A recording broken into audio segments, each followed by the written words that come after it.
this to be an unlawful assembly.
Leaders arriving in Pittsburgh for the G20 summit are finding a city on lockdown. The next moment, my eardrums were blasting, and as that happened, I basically turned around, saw about 40 riot police assisted by military. They're closing in. Run! Get out! I told you! This is what police say was what? You must leave immediately. This was the talk of the town in Hardin on Thursday. Mercedes decked out in the City of Hardin Police Department decals and driven by American Police Force members. We're not disclosing the name of our parent company. We know the guy that owns the company, but we've never seen this name before. Excuse me, you just dropped a bomb on us. This is Red Dawn. Foreign mercenary group admitted. Driving around doing police work with Hardin Police next to their American Police Force logos. This is insane.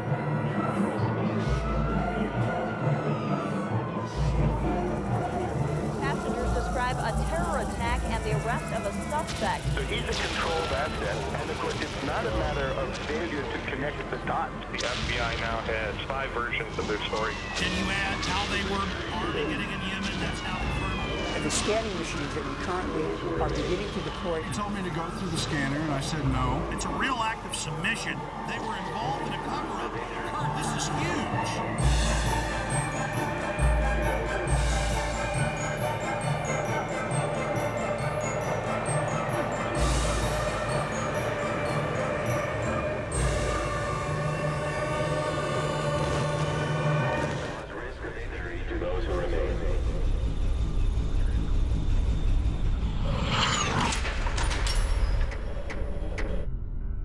The Federal Emergency Management Agency coordinates the federal government's role in preparing for, preventing, mitigating the effects of, responding to, and recovering from all domestic disasters, whether natural or man-made, including acts of terror. Its beginnings can be traced to disaster legislation passed in 1803 to provide assistance to a New Hampshire town following a fire. Following a string of natural disasters in the 60s and 70s, President Jimmy Carter signed Executive Order 12127 and merged nearly 10 federal agencies into what we now know as FEMA. In March 2003, FEMA joined 22 other federal agencies to become part of Homeland Security. In 2005, Hurricane Katrina hit the Gulf Coast and most notably the city of New Orleans.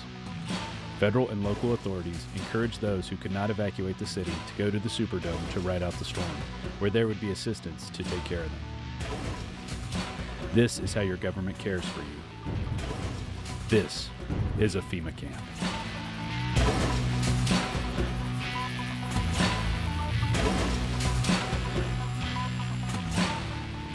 And that's all we're hearing about are the people in New Orleans. Those are the only ones that we're seeing on television are the scumbags who were left in New Orleans or who decided to stay in New Orleans, and they're getting all of the attention.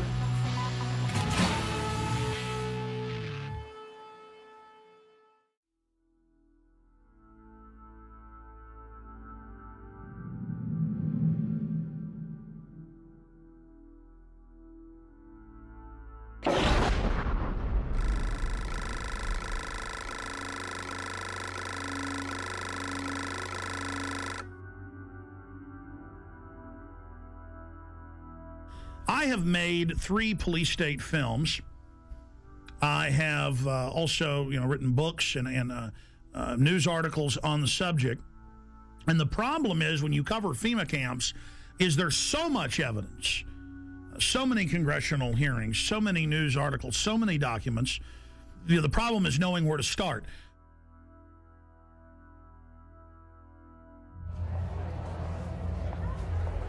Executive orders.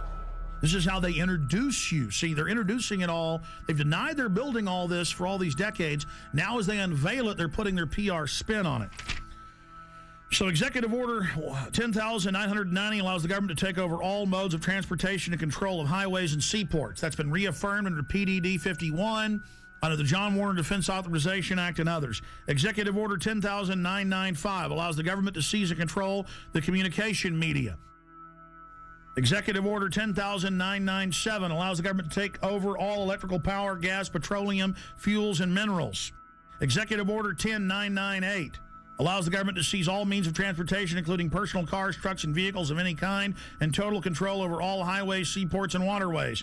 Executive Order 10999 allows the government to take over all food resources and farms. Executive Order 11,000 allows the government to mobilize civilians into work brigades under government supervision.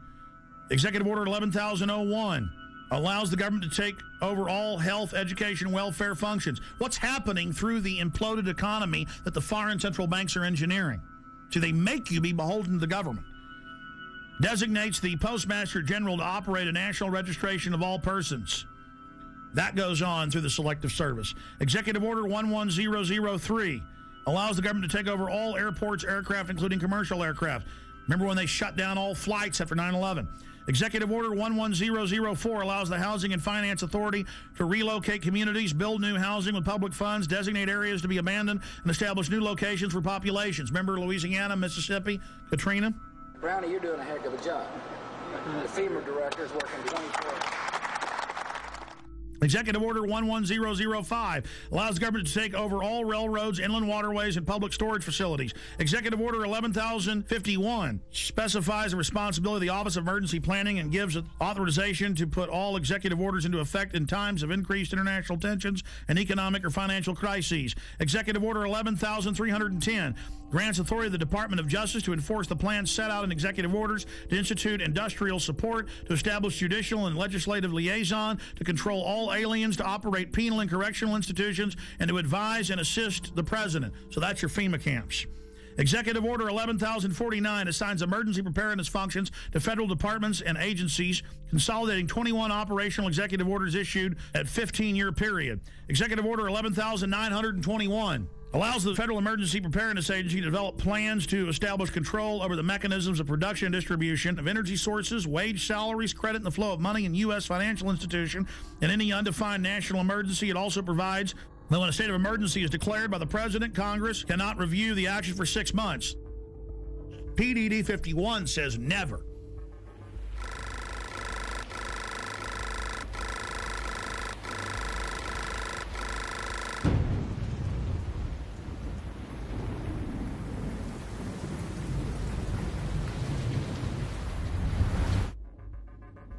Up on screen are photocopies of the Miami Herald, and this goes back into the 1980s when they had congressional hearings dealing with shadow government and martial law. There's the headline, The Secret Government.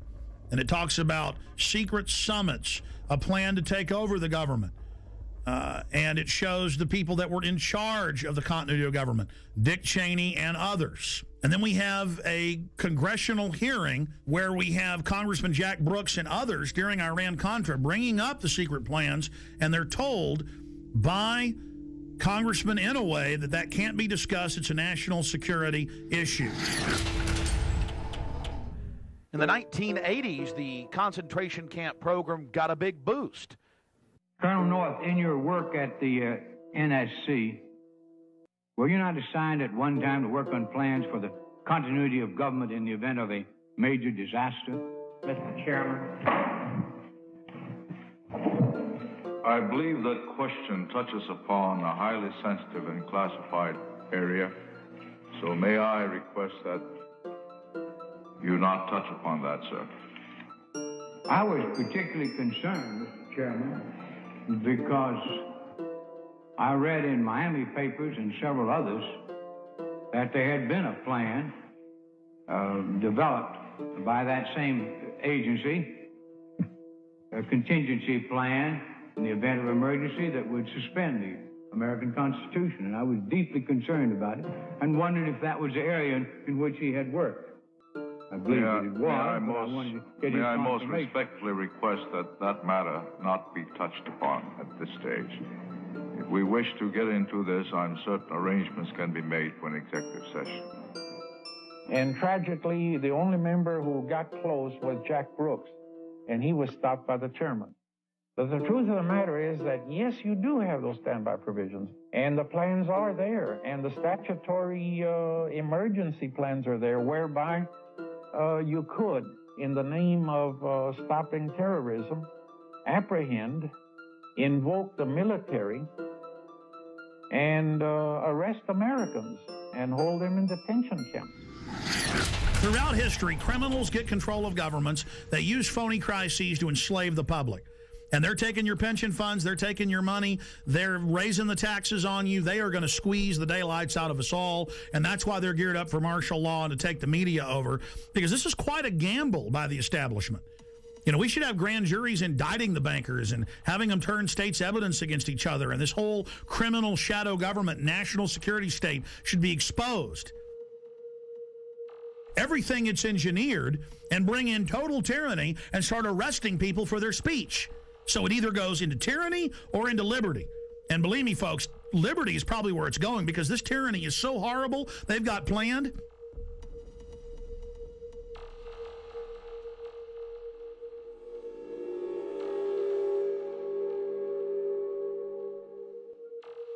Let's go ahead and go to Congressman a year and a half ago on the Homeland Security Board wanting to know about PDD 51. Now, this fight went on for a year.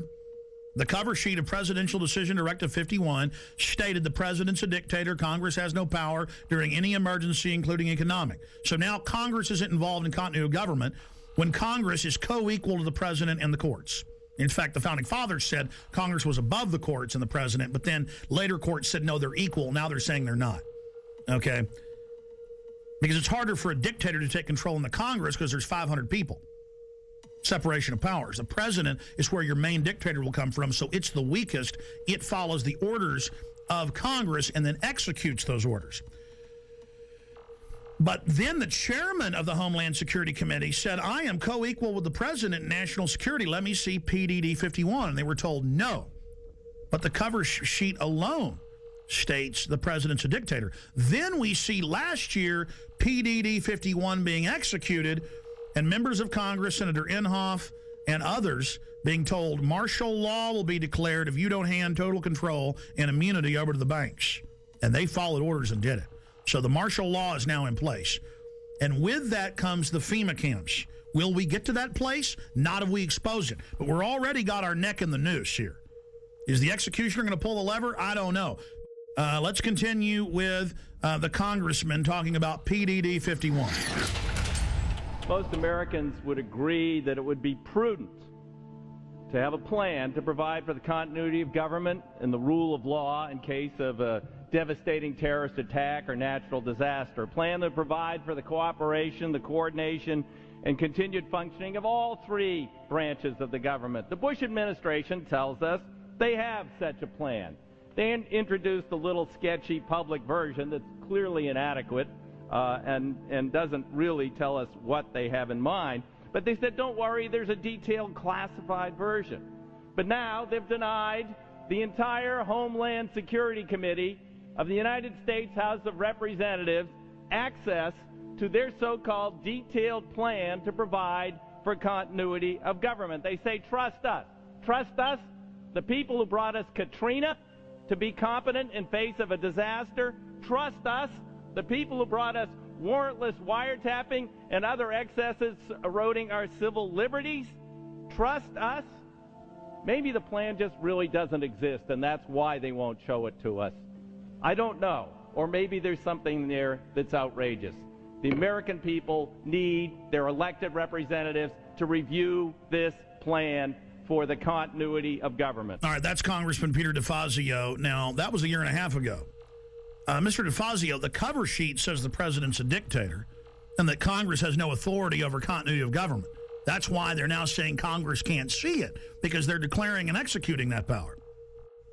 Now, we fast forward a year plus to October 3rd, and here is Congressman Sherman, who we interviewed here on air, other congressmen we interviewed, and Senator Inhofe, saying they marched in and told them martial law will be declared if you don't do this. So we go from the 80s to where don't talk about the martial law plans and the FEMA camps.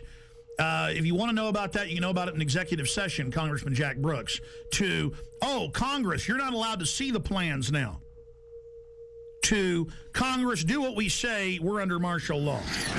The only way they can pass this bill is by creating and sustaining a panic atmosphere.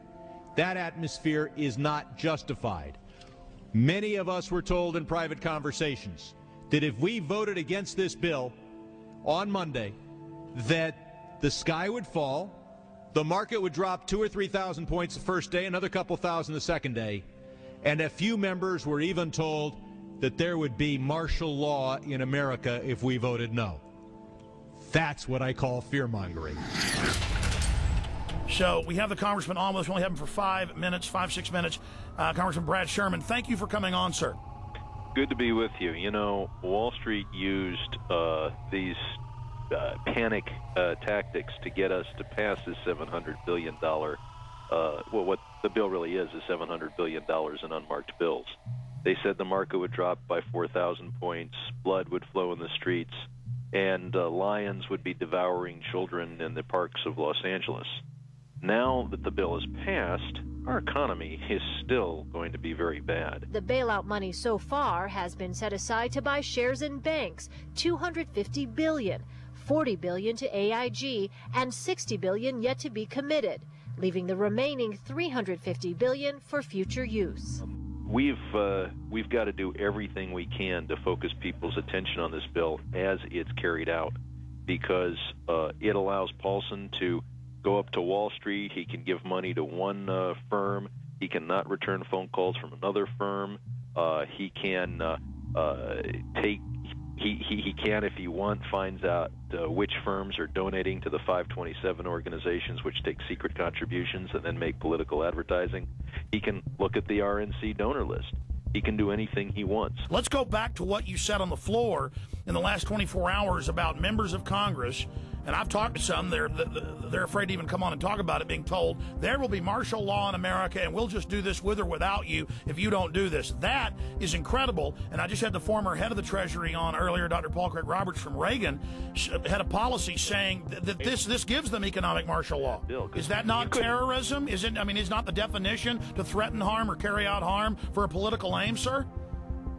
Well, but keep in mind, we passed the bill, and I'm told the market is down. Sir, here's the $64 million question. You and other members of Congress say, yeah, well, there were some people threatening martial law, but we don't think they meant it. They were just trying to fearmonger, which I call terrorism, into it. That's a huge issue. Specifically, sir, we need to know names. Who told you that they were told that martial law and blood in the streets, as you said, would happen? Private conversations between members on the floor, you really can't reveal without the permission of the other party. I understand, but were there arm twisters coming up, or were they scared? I mean, how was it said specifically? What we have to do is expose those circumstances where we're bailing out a particular firm, and how many of the executives at that firm are continuing to make $1 million a year, $5 million a year, $20 million a year. There's going to be a lot of information that is not public, and it's going to take investigative reporters to find out things that congressmen can't find out and that the public is not going to be aware of. I have to go right now, but it's been a pleasure being with you.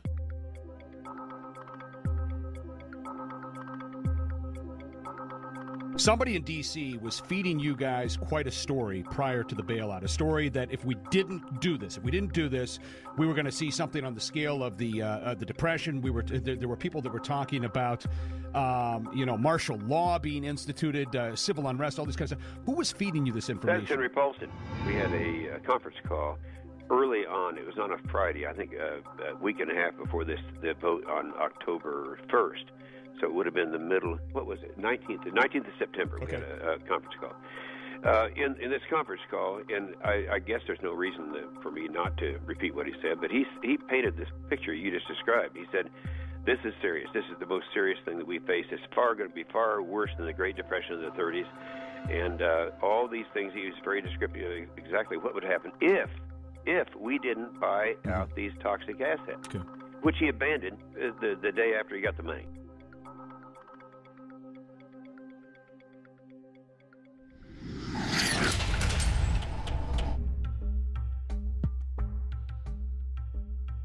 Okay, here's our top story. Obama signed this 7 days ago on January 11th, 2010.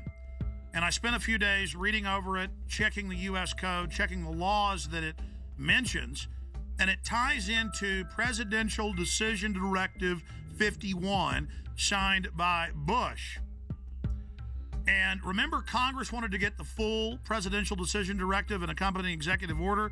Would be prudent to have a plan to provide for the continuity of government and the rule of law in case of a devastating terrorist attack. The Bush administration tells us they have such a plan. But now they've denied the entire Homeland Security Committee of the United States House of Representatives. And Bush declared national security and wouldn't even let Homeland Security Committee, which is supposedly co-equal with the president, wouldn't even let them have access to it.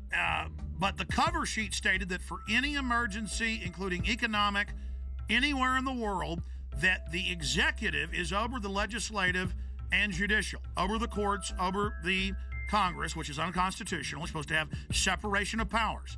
The people aren't supposed to be divided, what the government always tries to do. The government's supposed to be divided so that you can't ever get a dictatorship. Well, this is what the founders said. This is what America is. It's why we love the Declaration of Independence and the Constitution and the Bill of Rights. So President Bush signed this national security directive. And it says the continuity of government program will enhance the credibility of our national security posture and enable more rapid, effective response and recovery. And it goes on. The catastrophic emergency means any incident, regardless of location in the world, that results in extraordinary levels of mass casualties, damages, or disruption severely affecting the U.S. population, infrastructure, environment, economy, or government functions. And under this, the president is over the governors, he's over the legislatures of the states, he's over the Congress, and Congress has no authority. And then Congress asked for the full secret document, and it's still classified to this day. Obama has continued breaking his promise of transparency and has not released the full text of this, another memorandum. Connected into this is his new announcement.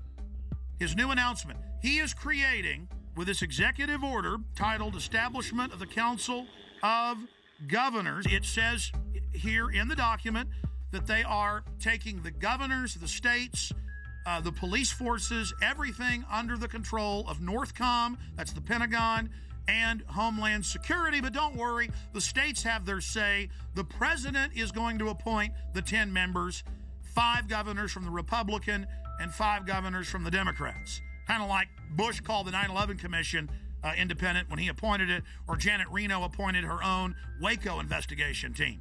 This would be like Hitler appointing his own Nuremberg judges. I mean, or Al Capone at his own court case.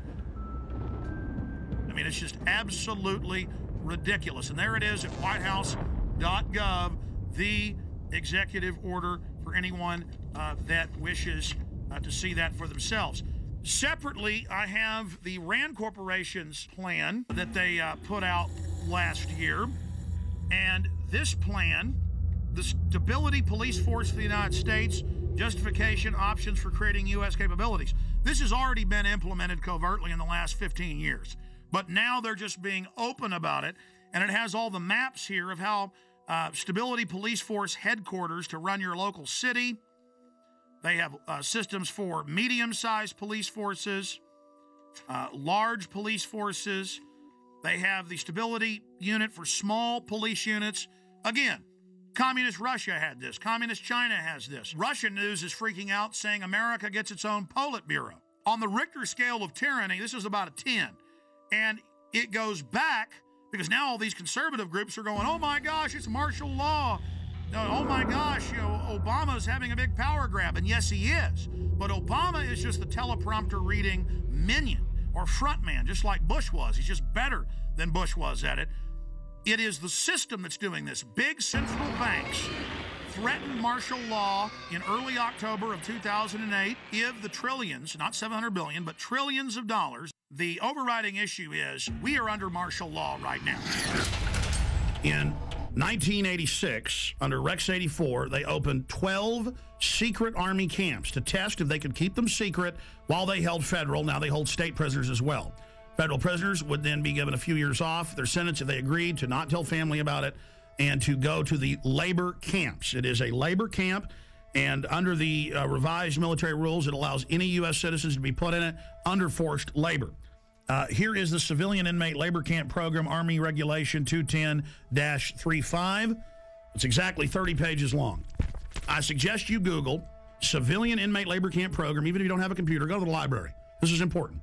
Now, this is the big piece of news. This is to establish setting up prison labor camps, negotiations with correctional systems representatives to establish prison camps, governing criteria, civilian inmate labor camps, policy statement, governing provisions for operating civilian inmate prison camps on Army installations, procedures for establishing a civilian inmate prison camp on Army installations, infrastructure, inter-service, interagency, and interdepartmental support agreements, working with local police at the FEMA camps. In 2002, I published my book, Descent into Tyranny. I've been covering it since 97. When it was declassified, but I put it in my book, Descent into Tyranny. This sucker was set up in 1986 at 12 camps. It's since doubled to 24. And from 86 to 97, secretly at labor camps, U.S. citizens, non-military prisoners, were worked on FEMA camps. Now, this was beta testing. They would tell them, you'll be given leniency and only serve half your sentence if you agree to labor. The minute you don't, you'll be sent back on these military bases, but you can't tell anybody national security. See, they were testing, can we keep camps secret from local police or get them to work with us? Can we keep camps secret from the media? So for 11 years, they kept this sucker secret. Reagan, Bush, Clinton. And then Clinton declassifies it and says it's a good thing in 97, and they double the number. We had secret copies of this when I first got on air in about 95, 96, with just the cover sheet of it, and people made fun of us and didn't believe it. Then it was declassified. This is from Army.mil. So here it is, the big kahuna.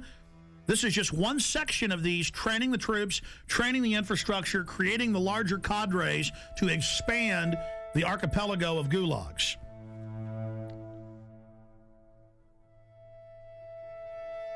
New legislation authorizes FEMA camps in the United States. And it says 6 major camps across the country with hundreds of sub-region camps. Now, if you watch my films and read the documents we put out, that's exactly what we said the camps are and how they operate, because we reverse engineered all this.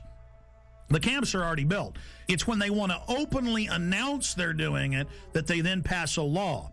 And they say, oh, all these shut down military bases that they've been keeping refurbished and putting barbed wire facing in and putting in showers and bunks, and we knew that those were to be the FEMA camps, because in the FEMA documents and the congressional leaks and from people that worked at the camps, we knew, and we would list the camps. Then we noticed when it was declassified in 97 that the very camps that had been, quote, decommissioned under the base closure, because they'd said back in the 80s under Rex 84 they were going to use the camps in Congress. So we said, you want to know where the camps are? They're old military bases, and they're old POW camps from Italians, Germans, and Japanese. Guess what's in here? Guess what's in the bill? They've reintroduced the National Compulsory Service under H.R. 1444. It says for mandatory national service. Defense Department announces civilian expeditionary workforce in Pentagon Directive 1404.10. It says management retains the authority to direct and assign civilian employees either voluntarily or involuntarily or on an unexpected basis to accomplish DOD mission. So, see, they're saying they're going to create a 7 million man. That was in the New York Times. The Congress said. I kept saying 1 million because Obama said as big as our army, as big as the military. That'd be 1 million people. They say 7 million now, and that they're going to draft you into this, and they'll decide, no more draft boards, if you stay here or if you go overseas.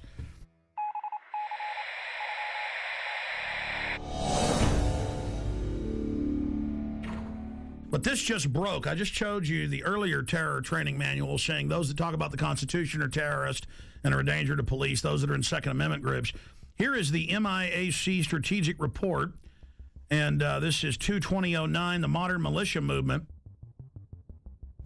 And they mix in here people that believe there's 9 FEMA regions, people that believe there's a NAPTA superhighway, and they show the official NAPTA superhighway map the government put out. Doesn't exist. Those that don't want RFID chips being planted with them, and they mix it in then with white supremacists and others, and they say, we want you to understand the terrorist symbols. It's don't tread on me flag of the founding fathers. You know, the flag of the founding fathers, all of it. We're going to go over this. This is amazing. They say in there that there is, no such thing as a New World Order banking takeover, as hundreds of newspapers a day say there will be a new bank of the world that you pay carbon taxes to. It just doesn't exist. You're insane terrorist if you believe it. I remember my grandfathers, and it was normal just when you were at the dinner table, or even my dad, to explain how governments work and how history worked, and they taught the military. You don't have the military on the streets, and we're here to defend the Constitution, Bill of Rights, not what the president says if it violates that. And we've gone from that now to a strategic report, 2/2009, the modern militia movement. And then they mix gun owner groups, pro-gun groups in with white supremacists. They say those that believe in a new world order. These theories vary, but most always involve a globalist dictatorship. They show, and I'm putting on screen right now, official North American Union SPP maps that have been on CNN of how they're going to have every major highway be an international toll road from Mexico up into the deep north of Canada. And they just say it doesn't exist. These people are insane. I mean, this is a high level of psyop, isn't it, Gerald Celente? Well, that's the way they always do things. They lump them all together, and it's one size fits all. I have a question. Do you believe that the military will fire on its people? They're going to stage riots, and then it's going to look like, oh, they stopped the riots. It's reasonable to set the precedent. Like, oh, we do have FEMA camps for medical care and where you can stay. The troops are here to help at car wrecks. That's how they're rolling it out. And I believe that, I think the way they're going to manipulate the military, I think a lot of them are going to fire on U.S. citizens. Because that's a question we're going to pose in the Trends Journal in the next edition. And I happen to agree with you. They'll stage riots. We always see these people that they call anarchists that always have black, always have dressed in black and have masks on. They've been caught being police in sorry, go ahead.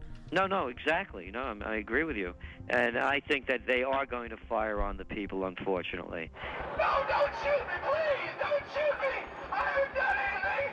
Don't shoot! In this training manual that's going out to police everywhere in the country, it has a "Don't Tread on Me" flag. It shows America, freedom to fascism, and the film Zeitgeist in it. We just showed that, and shows it next to the Turner Diaries, which was a white supremacist thing about killing police. So see how they do guilt by association. I mean, this is just off the charts, and this was sent to me by the Missouri Information Analyst Center. A police officer sent it to me. That's where they got it from. And I've seen these in Texas versions and others. It's the same thing, but they're updating it. I mean, how do they say none of this exists and then mix in mainstream things that are happening with white supremacists and tell police that people are dangerous if they're into this? You're watching Police State 4, The Rise of FEMA. I wanted to take a little break out to explain the history of the Police State documentary films. In 1999, in 2000 and 2001, I made the seminal Police State films that were a viral success on the web and on VHS and DVD. Fast forward 8 years later, it's all come true. Not because I have a crystal ball, but because I'm looking at government documents, I'm looking at the facts, I'm looking at their own white papers. If we can expose the FEMA camps and the executive orders and the shadow government, their system will fail. I've made the film, Police State 4. It's now up to you to get it out to everyone you know. And yes, we need your support. We offer and promote the fact that they're free on YouTube, Google, and thousands of other video sites. We put them out for free. But we do ask you to give us the seed money, the support to run our websites, to do the syndicated radio show, and to make future films. So if you want this documentary in the best quality available and to have the expanded extras, please visit Infowars.com and purchase Police State 4, The Rise of FEMA. You can call toll-free, 888-253-3139. You can visit Infowars.com or PrisonPlanet.com. If it hasn't been blocked in your country yet, many have. You can also write to us at Infowars, P.O. Box 19549, Austin, Texas 78760. PrisonPlanet.tv is a better tool than ever in the info war.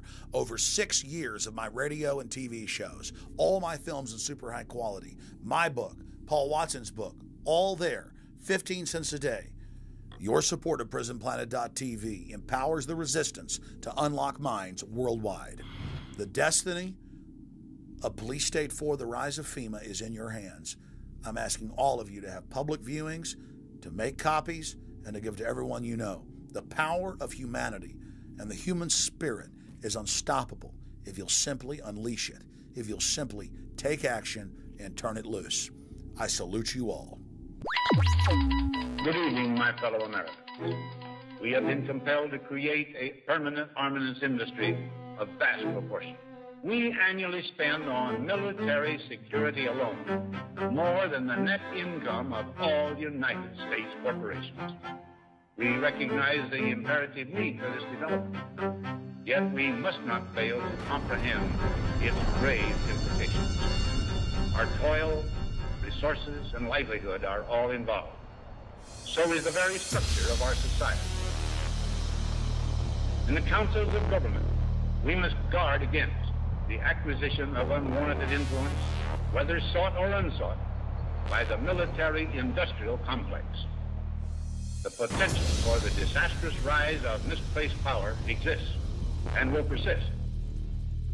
We must never let the weight of this combination endanger our liberties or democratic processes.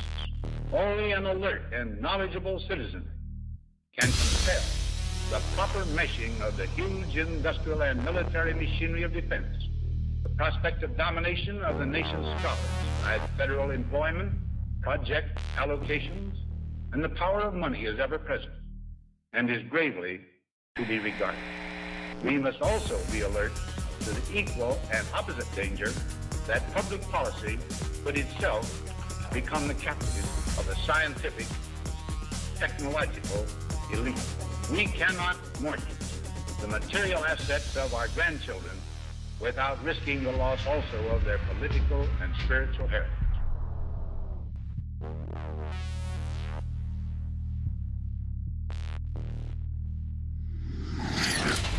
Well, I think terrorism is being practiced on the residents of the city of Oakland because many of the retired teachers, retired military people have informed me that they understand what's going on, and it's not anything that relates to humanitarian training whatsoever. This is a psychological, as we in the research community say, this is a psyops. They're preparing people for what is coming, not what is being presented today. So you're saying they're preparing people to accept it with incrementalism? That is correct. Like the old frog example. You know, you put the frog in the water and you just gradually continue to raise the heat on the water until the frog is cooked. And that's the way it works. The problem is that the local people in general, just will not take their heads out of the sand. I'm going to tell everyone I can, listen, we have a serious problem. And it's called a police state. It's called a police state.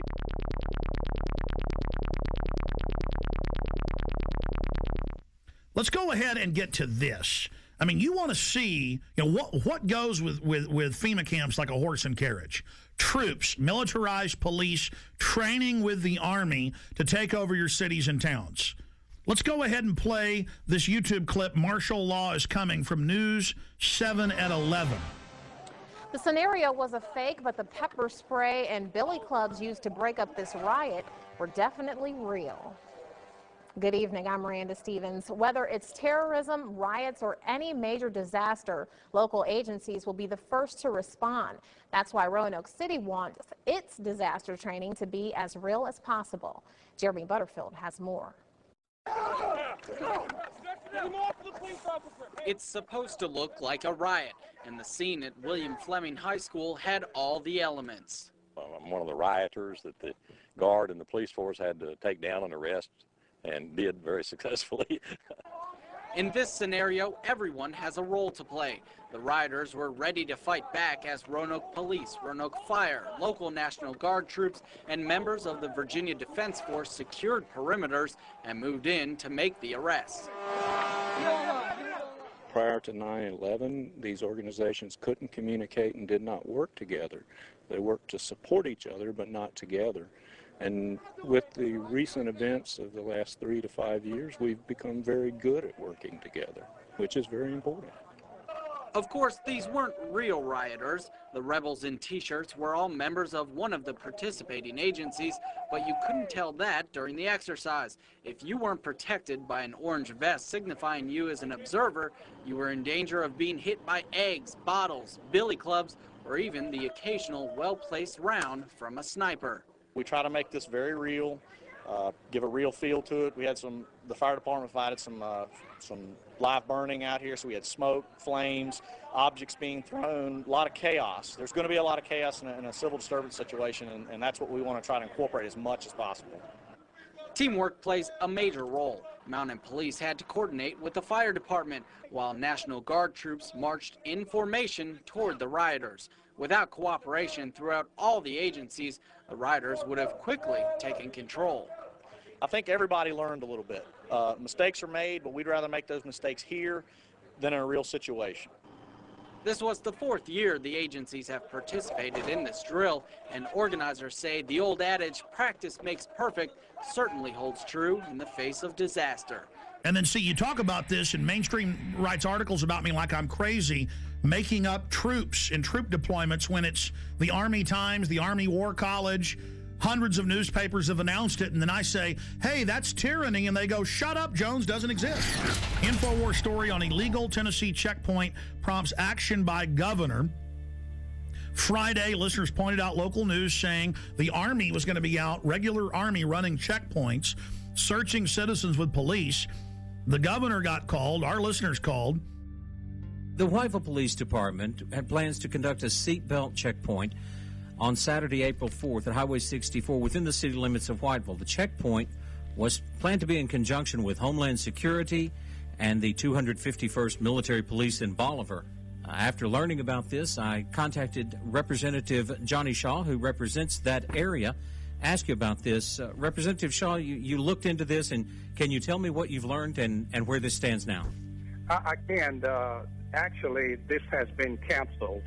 Some calls were made to the governor's office about this on earlier today, this Friday, and of course the governor just simply said, I don't need another headache.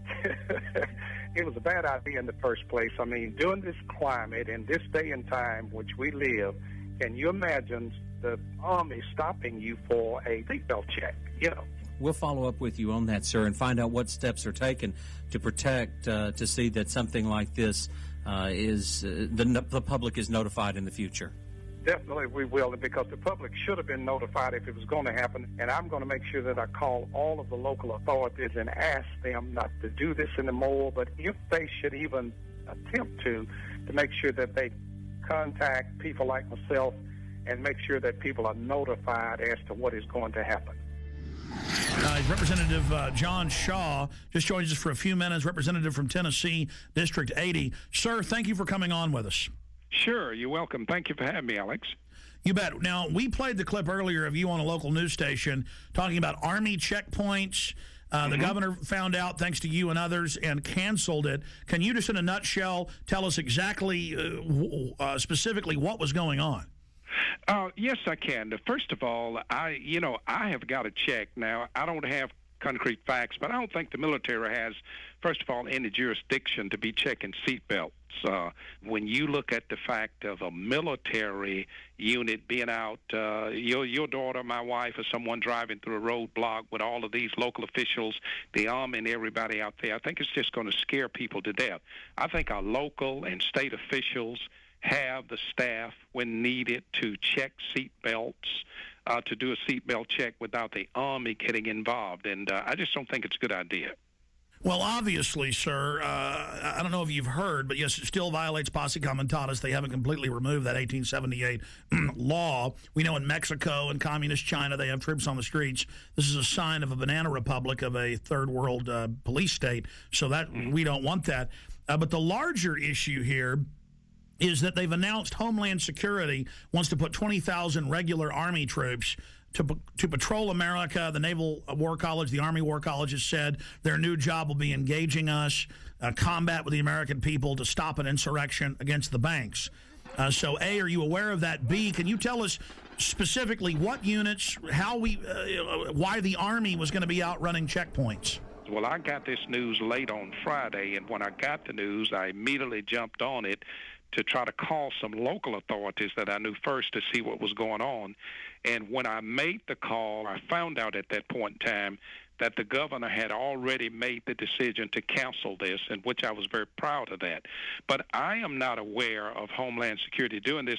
I did hear that they would be involved in this roadblock issue on last Friday, but I am not aware of the other part of the question that you asked. Okay, specifically, though, when you talk to the local authorities, whose idea, where did it come from that regular Army is going to be out running checkpoints? I mean, a checkpoint is unconstitutional if you don't have warrants and it's random for the police to do. Now the Army? I mean, again, sir, this is suddenly happening everywhere. This is part of a larger plan. So we as detectives are asking you, any other little tidbits you've got about who was behind this? Well, and I don't know, Alex. I can't answer that question other than the fact that it was going to take place in a little area of my district in a town called Whiteville, Tennessee, which would lead me to believe or to assume that the chief of police there was the one who orchestrated this idea. Was the state involved? Not to my knowledge at all. Okay, so the governor had to say no. So this is what we always see. The Army then probably approached some locals as part of their covert acclimation program. And State Representative Johnny Shaw, we appreciate you speaking out against this. We appreciate the governor saying no to this. Can you, just in closing, speak to why you were concerned about it and against it? Well, again, I was concerned because I think in this economic climate, or in this climate that we are in, well, can you imagine your wife, your daughter, my wife or daughter, even son driving up to a checkpoint with Homeland Security, the military police, the state police, if they were involved, and then, of course, all of your local authorities, it's going to make someone think something bad has happened in the community, and I just don't think this is a good idea. I think it would have been a scare tactic that would have been hard for some of our citizens to get over, or maybe some of our senior citizens, and I'm totally against this kind of a tactic, and I'm going to do my best as a state representative to see that this does not happen again in my district and hopefully nowhere in the state of Tennessee.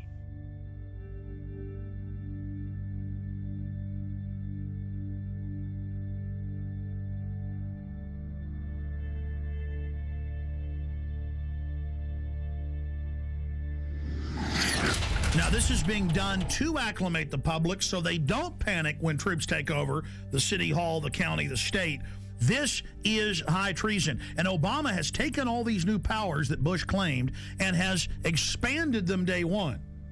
And suddenly the left that was against it isn't saying a thing.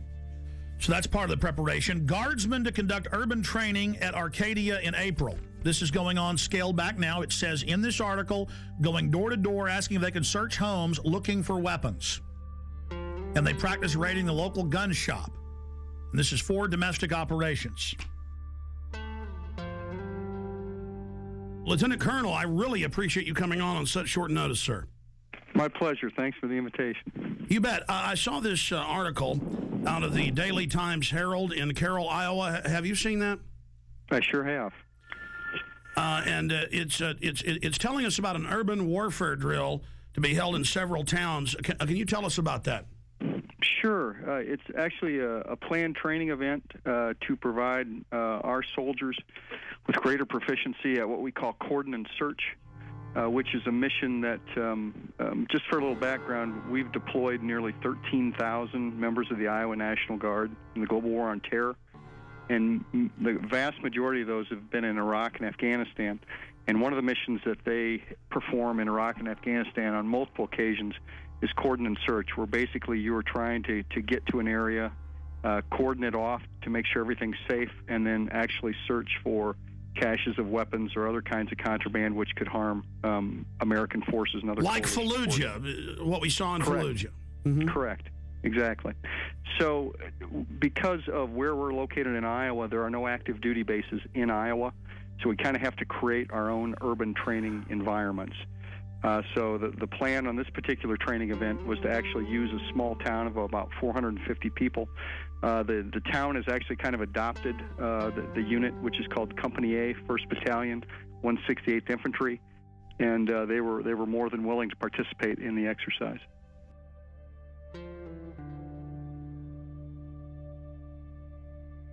Going through this article, I mean, explaining exactly what they're going to do door to door with the houses, what the checkpoints are going to be simulating. Sure. When you're talking about cordon and search operations, you've got several different rings of security that you've got to provide in a particular area. And then it's important that people are treated respectfully as you go house to house, as you're looking for certain items, particularly in our experience in Afghanistan and Iraq, looking for weapon caches, whether those have AK-47s, RPGs, rocket-propelled grenades, that is, any kind of ammunition or any kind of improvised explosive devices, et cetera, et cetera. And our job, when we go on a cordon search, is to locate those kinds of items. And then there might also be persons of interest that we're interested in that coalition forces want to talk to or apprehend. Well, let's just boil it down to this. I have video of Army and Marines with role players screaming, "I'm an American, please don't put me in the camp," and the military trying to confiscate their firearms. I mean, certainly you've heard the Army Times and the new directive from Secretary of Defense Robert Gates that they will use the National Guard under federal control for civil insurrection. Are you saying you're not aware of that? No, I'm certainly aware of that, absolutely. But I think you have to look at the role of the National Guard historically. Is that historically we are used in states for disasters overwhelmingly. And our job is to, number one, be ready for our mission federally, which is to go to war. And number two is to help our fellow citizens here in the United States of America. Those But are the Army things that we prepare for and train for. The Army War College 3 weeks ago issued a report saying they're shifting a lot of their focus to engaging the American people and directives on engagement with the American people under NORTHCOM. Well, you got to remember that the National Guard, 99% of the time, if you're talking about peacetime, belongs to the state in which they are located. Only on occasion do they become federalized. One of those examples, of course, is being mobilized and deployed to go to war or peacekeeping or other kinds of federalized missions.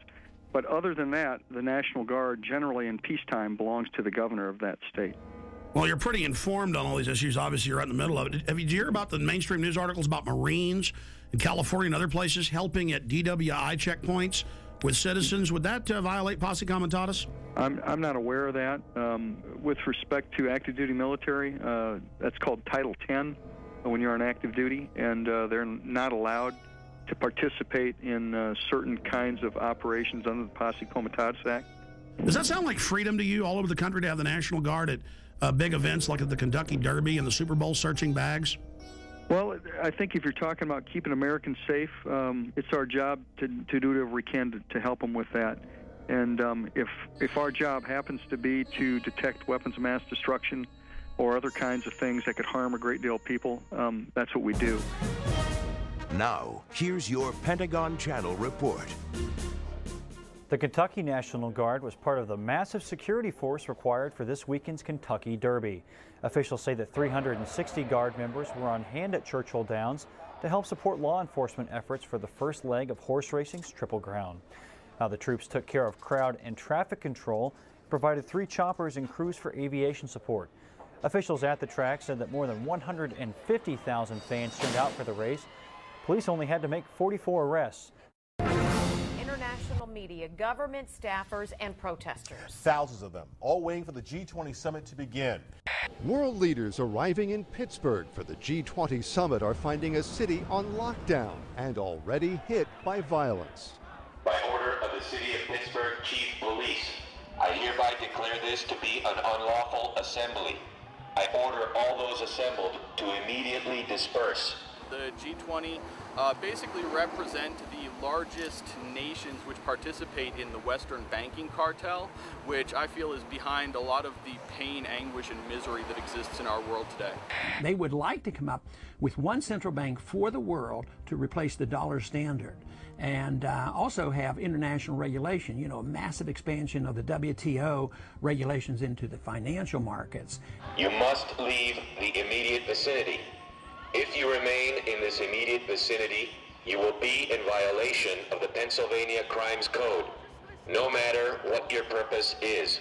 It's hard that it's setting up as like a us versus them when we're all in the same class. We're in it together, and they're protecting the interests of the world's billionaires. Anytime I've been on a march or anytime I've been arrested, it has been peaceful on our side. It's the state are the ones that cause the violence. You must leave. If you do not disperse, you may be arrested and or subject to other police action.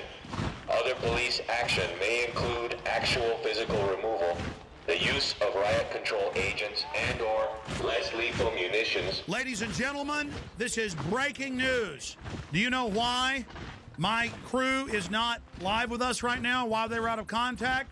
They are under sustained LRAD sound cannon attack. They rolled these out at tea parties in California and other places. First time I saw them was 2004 in New York. They have the National Guard engaging American citizens right now with deadly acoustic weapons that damage the middle ear. This is happening right now in Pittsburgh, Pennsylvania, while the G20 in mainstream news is getting rid of the dollar, bringing in world government against everybody right now. Listen, this is such a police state there that they tried to talk to the military and talk to a spokesman last night. Defense Link put a press release out, and they said, no, we're not going to talk to you, get out of here. Then they got their license number, had the police pose as Alamo rental car people from the county there, Allegheny County in Pennsylvania. They called them and said, your car's got no brakes, bring it in. And they said, well, we're in the coordinate G20, we're news reporters, we can't get out till tomorrow. And they said, well, that's fine, because I'm a police officer with the Army and FBI, and you've all been put on terror list, and your life's over, boy, and we know you're a terrorist, and you were sneaking around the military base and ran. All lies. Thank you very much. Okay, so I just went over. They're going to have a guy come out and talk to us, or they said they'll get us a number to contact. I think he said the PAO. This is probably him right here. every 30 seconds, saying disperse, disperse. We've got them. Let's go to live now. Here they are from Pittsburgh. G20 under attack. Yeah, we're on 33rd and Liberty, and we just passed they had the street blocked off, and they were using the sonic weapon on us. They were using it to broadcast, and then they would ramp up the signal for a brief second to let them know that they could, blow some eardrums out. It got pretty loud. I hereby declare this to be an unlawful assembly. I order all other police actual physical removal, the use of riot control. Everybody dispersed, though. When that started happening, the largest group, went through an alleyway. They're driving right past me right now. Get them on tape. With the gun. They had two of them. They were using them to broadcast messages in Spanish and English. That's the engine right now. You can hear it passing me. And there's a guy sitting on top. The police I'm seeing now are in full riot gear. Are they the police, though, wearing the National Guard bottoms? It looks like Border Patrol. I've seen Border Patrol here, too. They have the dark green Border Patrol uniforms. So federal police in the middle of Pennsylvania. I find it very ironic that it's happening on Liberty Avenue. Very ironic. Burmis, I want to be clear about this. They were shooting you guys with this. Douglas was saying it was hurting. What was this like? The decibel level was very, very high. One moment I was covering the front of the protest. The next moment my eardrums were blasting. And as that happened, I basically turned around, saw about 40 riot police assisted by military, and I ran up and I got all the footage I could. Every once in a while I'd have to take There a you few go, steps back. assisted by military. So this is the military attacking the American people, because in every news article I see, they're together. So that's key for the article Watson's doing. The military was with them. Yeah, absolutely. I mean, they were in military fatigues. SWAT is also here. I got a good shot of one of the military personnel whoing on top of the Pittsburgh paddy wagon. Basically, most of the Humvees in the military were cordoning off at checkpoints on main streets in the main city of Pittsburgh. They were in full military fatigues. I mean, these weren't just the pants; they were the tops. There's no doubt that there's military here, Alex. I approached them. I asked them what their mission was. What's the mission? You can't say? Sir, what would you have to say to critics that say this is a violation of posse comitatus? I'd say that you need to talk to my PAO. You know what posse comitatus is? No. No? Separation of military and police? Be the first military guy to tell me what it is. I've asked about a dozen today. No, but nothing, right? And it was the standard boilerplate answer of, we're just following orders. We're just here to support law enforcement. That's all we know. We're here to protect United States citizens' rights to a peaceful protest. Unbelievable. Global leaders meeting openly in mainstream news to get rid of the dollar and bring in, quote, global governance.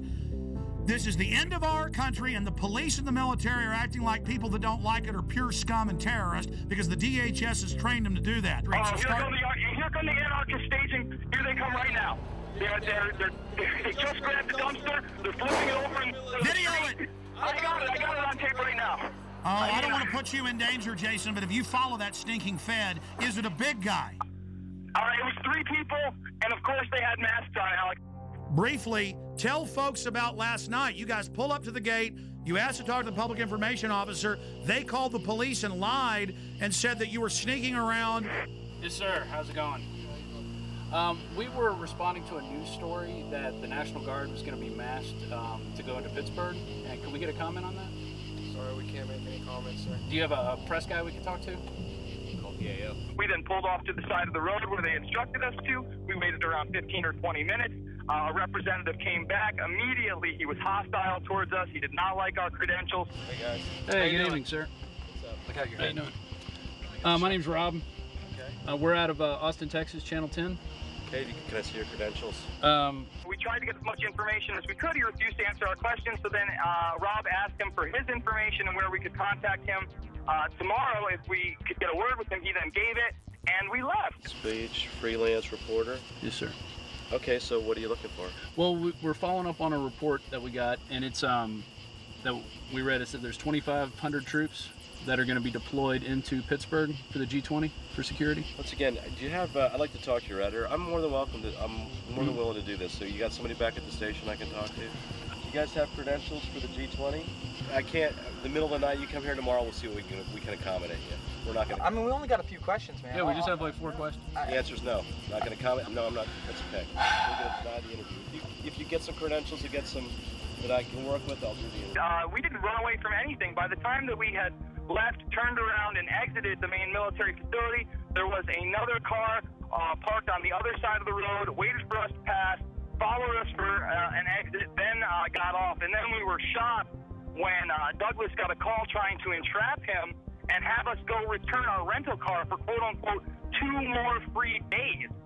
When we didn't fall for that, he then came clean and said he was actually military personnel, and he wanted to know whether or not we were terrorists, Alex. And then he told Douglas, you're on a list now, pal, for the rest of your life. Yeah, he did. With pleasure. You ran from them. Is that true? Absolutely not. Can I have your name and number so we can call you tomorrow? Sure. Okay. 17821. Chris Cleaver. All right, thank you. Okay? Thank you. I need all info warriors, anyone in the Northeast, anybody in the Midwest, to go to Pittsburgh now with video cameras.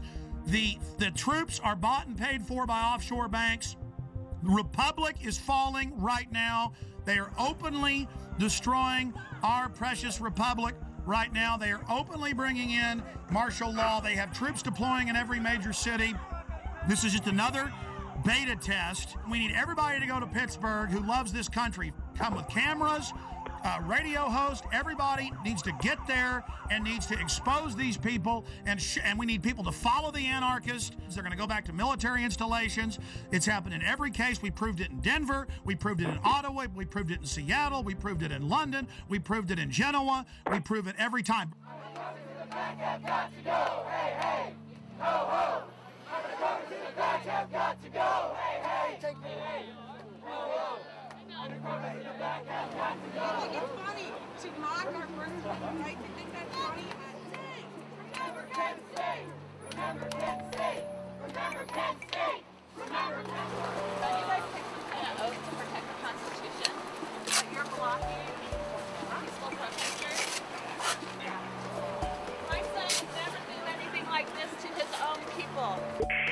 Hey, Alex. Cindy, you've now been hit by the Army and police. This is like Kent State with sound weapons. This is huge news, and it's nowhere on TV. Cindy, tell us what happened.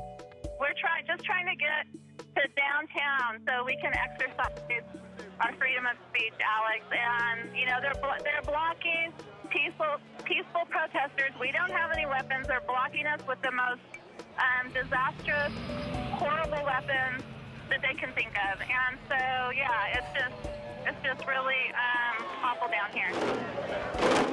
They have your LRAD. The LRAD was used in Iraq and Afghanistan against insurgents. You're now using these weapons against the American people. How do you feel about that? This is all about training you that you're not supposed to protest and demonstrate. That's why the police pose as anarchists in every case. They've been caught over and over again. This is how the Republic falls, with the stormtroopers in the streets and the world leaders coming to our country to sell it out and the mainstream news reporting it. You guys are hurting your own people. I order all those assembled to immediately disperse.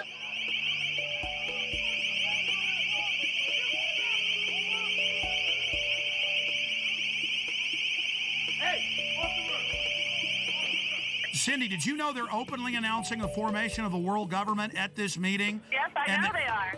The head of the EU even spoke out against it, Klaus, at the UN yesterday, and they're openly announcing the end of the dollar. Those troops don't know that their whole savings and their whole family future is gone, and there they are with pleasure, guarding the very government that is illegitimate and criminal. The troops are out here. There are our brothers and sisters. There are sons and daughters, and there are mothers and fathers, and they're turning their guns on us. They're turning their weapons on us, where we really should be marching to the G20 and arresting those guys. Here they come again with their LRAD, Alex. They're coming with it. They have us blocked in. There's nowhere for us to go. This is what police state looks like. By order of the City of Pittsburgh Chief of Police, I hereby declare this to be an unlawful assembly. I order all those assembled to immediately disperse. You must leave the immediate vicinity. If you remain in this immediate vicinity, you will Burmis. Yes, sir. Did you say that the protesters are turned around because they're blocked in? Yes, they are blocked in. Run! Get out! I told you! Go down the side street, get the hell out of there, they're going to get you. Get out of there right now. By order of the FEMA only, clear this area, or you are subject to arrest. Jason, are you there?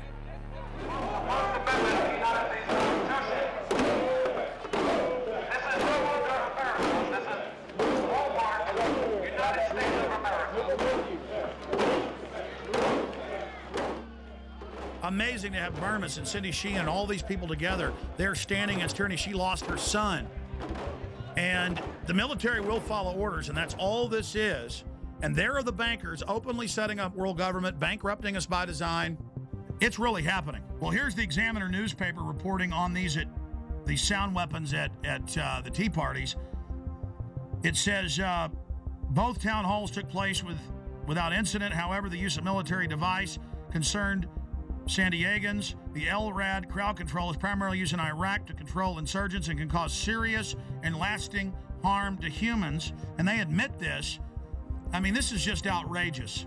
Other police action may include actual physical removal, the use of riot control agents and/or less lethal munitions, which could cause risk of injury to those who remain.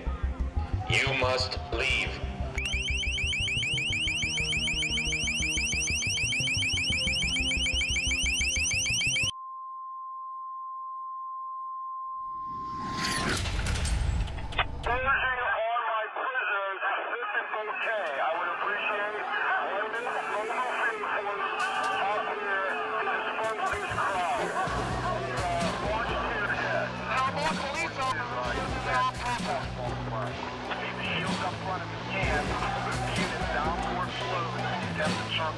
We have units coming up through the park.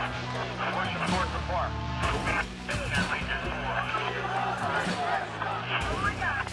This is how we're going to push them. After we get the encirclement, we're going to push them down forward back towards Chemley Drive Extension. Leave Chemley Drive Extension open so we continue to push. Then we'll establish a skirmish line along Chemley Drive Extension.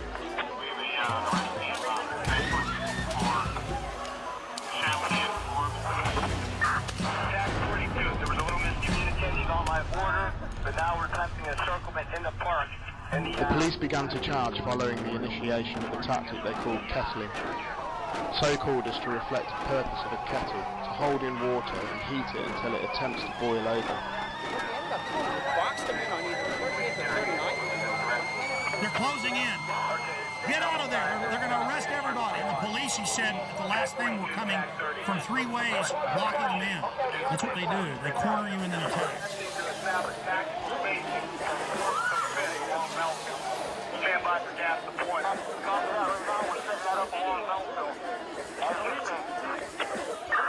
Any units, we have 5th Avenue covered. Unit 30, I'd like to express my professional regard to everyone. They did an excellent job down here. That's a young girl right there. In all the operations G20.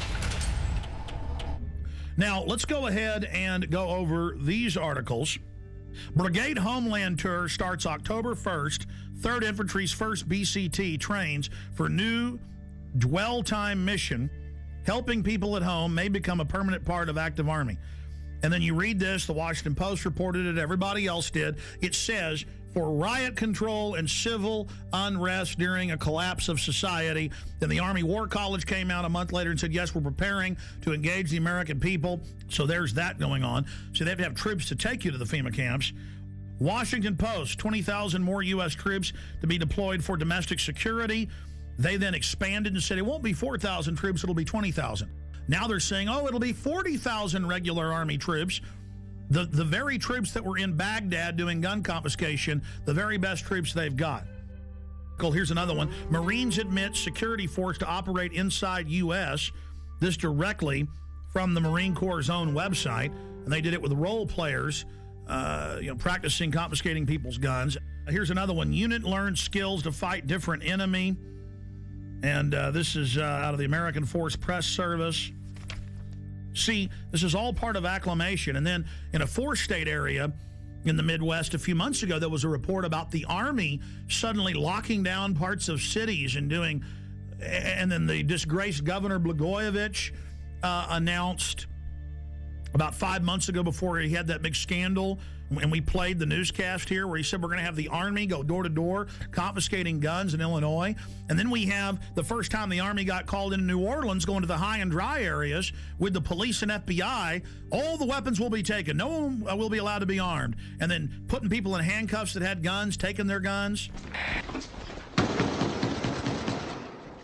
Today in New Orleans, they got a lot tougher on the holdouts. Police department, anyone home? Not only the flooded areas, but New Orleans' driest and wealthiest neighborhoods, too.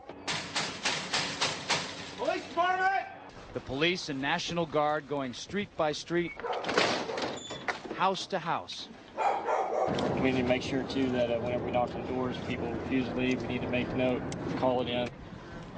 They say there are no orders to use force, just strong persuasion, sometimes entering open houses with guns drawn, and instructions to disarm anyone inside. You say guns will be taken? No one will be able to be armed. We will take all weapons. That happened today in this wealthy neighborhood where homeowners had armed themselves to protect their mansions. Residents were handcuffed on the ground. In the end, police took their weapons but let them stay in their homes. They were a little bit threatened because our weapons were bigger than their weapons. For many of the police and guard troops, it is an uncomfortable job to do this in an American city. This guard unit occupied a church, using it as a base camp. They had to leave a note because they could not get hold of the pastor to get permission. It is surreal. Yeah, you never expect to do this in your own country. Chris Montgomery says he'd rather be in Iraq than patrolling American neighborhoods. Walking up and down these streets, you don't want to think about the stuff that you're gonna have to do if somebody pops around the corner. And be shooting an American. Yeah. I mean, that's on record. That happened. This is what they're training for. This is what they do the first chance they get. Stop living in denial. Attention, attention, attention. American forces are here to help. Remain calm. We will not tolerate civil disobedience.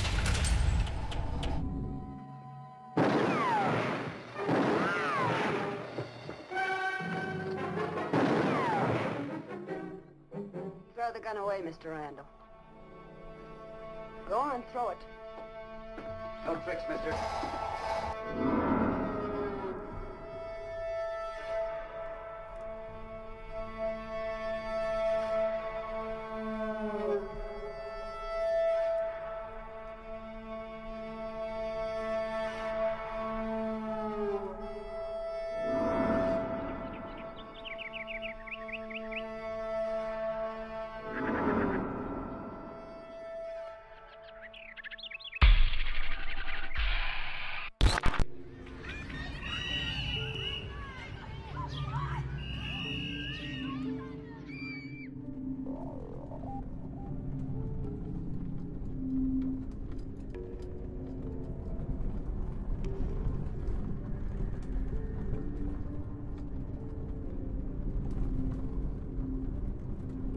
This is the poorest county in Montana, and the $27 million prison has turned into a white elephant.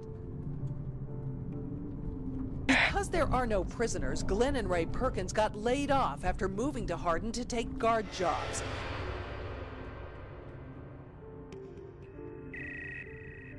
When I went to the door, there were two cops standing with their hands on their guns. I've lived in the same town for 26 years. We got 90 and 94 sitting right over here where they intersect, which is a perfect place for a checkpoint. I noticed that they got these mobile checkpoint stations. There's a lot of secrecy going on. I'm concerned about the legitimacy of who they are. Nothing is square in this whole deal.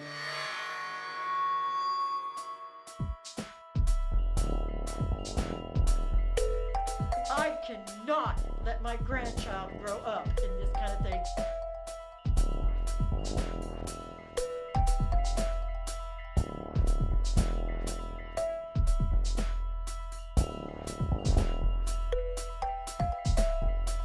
And its main focus is to bring prisoners and jobs to Hardin. We've got a beautiful, beautiful facility here. Becky, it's time to get straight with us now. We need to know these things. I think the people of Hardin need to know this. Becky, Becky Schiff. For her pay package, I don't know what she made as a reporter for the Gazette, but I know it wasn't much. But here, she's getting paid $60,000 a year, plus a house, plus a Mercedes. I don't understand who this company is and why they... Follow the money. Where were they 2 years ago? Follow the money. That's all I have to say. Where were they before the ground broke? Follow the money. And its main focus is to bring prisoners and jobs to Think it's Hardin. mysterious at all? It probably is to those that don't know what's going on. Carrie Smith is the wife of Two Rivers Authority Executive Director Greg Smith, who was recently placed on administrative leave. Well, members of the American Police Force showed up in Hardin yesterday, driving vehicles with Hardin Police written on them. As Color 8's Nick Law reports, it created quite a stir, especially because Hardin doesn't have a city police department. This was the talk of the town in Hardin on Thursday. Mercedes decked out in the City of Hardin Police Department decals and driven by American Police Force members. Two Rivers Authority officials say having APF patrol the streets was never part of their agenda.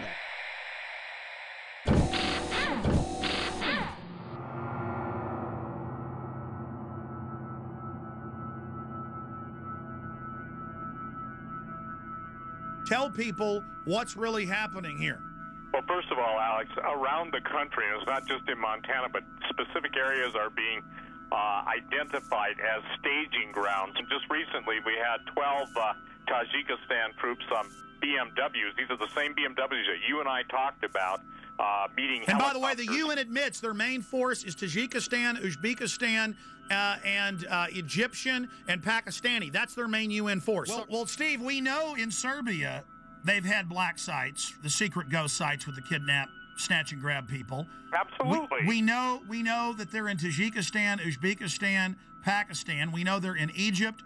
We know they're in Germany. We know they're in Poland. We know they're in the Czech Republic. We also know that they are in other areas. And so this fits the classic MO where they use these private ghost contractors to run this.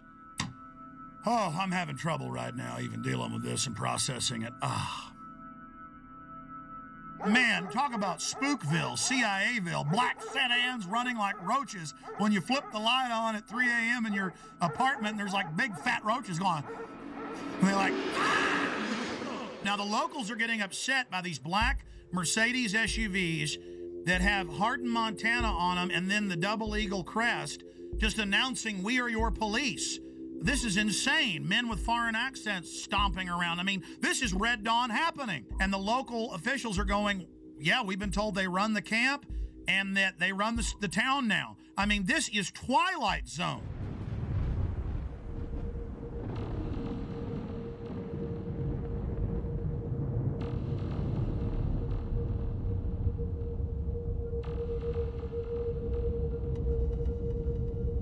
We're going to go to phone calls here in just a moment. Let's talk to Diane in Montana. Diane in Montana, where this is going on. But as Steve said, it's happening everywhere. Diane, what's your info? Okay, September 9th, we had a small incident where there was a bunch of SUVs, black Hummers, you name it. It was all there. They even brought a helicopter in. It was 4 miles from my home. So when we went to check it out, they were all over climbing the mountains in camo, dressed up. They were armed, and they said they were just doing a training exercise. Called the sheriff's office, and we got the same story. It's just FBI training, but it was FEMA, right in Superior. And we're probably about maybe 4,000 population. What did the locals think, and how many FBI FEMA troops were there? Okay, there were 6 vehicles when my husband went right by them. He called back and said, lock down. I don't know what's going on, if there's escaped prisoners or what. Same time, helicopter came through, right overhead. Called his secretary who was coming in on I-90, told her to check that area out and look at it, and that's when she saw all the camo guys all over the mountainside just crawling up. Asked around town, people didn't think anything about it.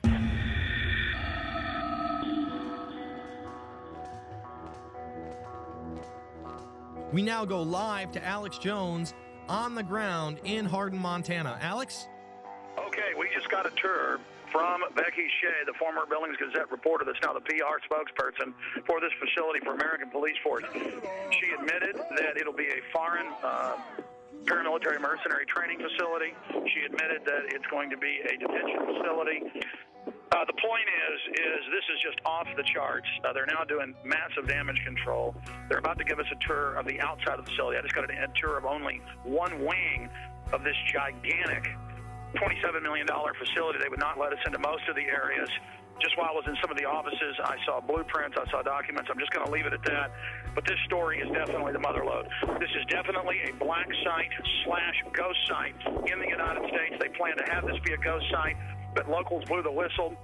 They were definitely going to try to become the police through the Two Rivers Authority, basically taking over the town of Hardin. This individual is tied in with high-powered Serb operatives. His dad is some type of high-ranking Serb, Chatar, but he won't give anybody else his name. Then you have this Hilton character. Again, that's a fake name. He's Serbian. There are German troops here, German paramilitaries, British paramilitaries, but they're keeping back from us deeper in the facility. Yes, I am in one of the black Mercedes-Benz SUVs inside the detention center. Becky is going to be, I'm going to be using the phone as a microphone so she can give us a live report. Becky, what about Blackwater connections? We've been hearing a lot about that, and the company in several places has bragged that they have Blackwater connections. I've heard so many names that it's just absolutely phenomenal to me. We're not disclosing the name of our parent company, and that's it. We're not disclosing the name of our parent company. We stand alone. Well, there's a parent company. Well, there is a parent company of American Police Force. There is an umbrella company. American Police Force stands alone as a corporation, and we are American Police Force. We are who we are. But if it's a secretive group owned by a secret group and it's headed by a 14-time felon, and then they were putting police decals on their vehicles the first few days, I mean, don't people have a right to be a little bit concerned about this, Becky? There are newscasts for saying they wanted this be Guantanamo Bay West. That was on CNN. That was not American Police Force, and I'd ask you to go back and recheck your sources. That was too. So they've not been requesting to have this as a facility to hold detainees? No, sir. And please, everyone, listen carefully. Two Rivers Detention Facility will not hold Guantanamo Bay nor other multinational offenders. We're a minimum and medium. Why did I see documents on the wall, blueprints saying foreign alien detention facility? This is real. This is a ghost site / black site that we have on. This is a FEMA center they want to hold. She was telling me, I saw blueprints all over the place, scanning them quickly. As I was walking through the facility, and she'd say, "Oh, don't tape that," or "Don't show that." Where it was saying alien detention, troop barracks, processing facility. And she admitted they're going to do training to process people and to go out and set up checkpoints with CAT scan scanners, is the way she calls it, to scan people's goods. So this is a huge processing center. I don't think she even knows everything. She seems pretty freaked out. She gets hired and finds out all this. And we went and interviewed bed and breakfasts, because there's hardly any hotels here. At two of the places, they said, "Oh, absolutely. Germans, Czechs, Brits, a lot of Serbs, really hardcore-looking people, won't pay in cash, act really suspicious. They've been here for a year. I mean, this is insane what we're dealing with up here. And they're just trying to act like it's all fine. We're not going to tell you our parent company. Everything's fine. Everything's wonderful. I mean, this is bizarro land. Well, court records from Orange County, California indicate Michael Hilton has a lengthy criminal past, including a 6-year prison sentence for a dozen counts of grand theft and other charges. And we learned just yesterday there's a warrant out for Hilton's arrest in Wyoming. American Police Force pulls out of contract negotiations with Two Rivers Authority. All right, Sarah Gradley joins us now live from the newsroom to tell us more about the latest development in this story. Sarah? Hey, Greg, Kathy. APF spokeswoman Becky Shea says it was a company decision to pull out. She says they learned things about the facility that made them lose interest in the deal.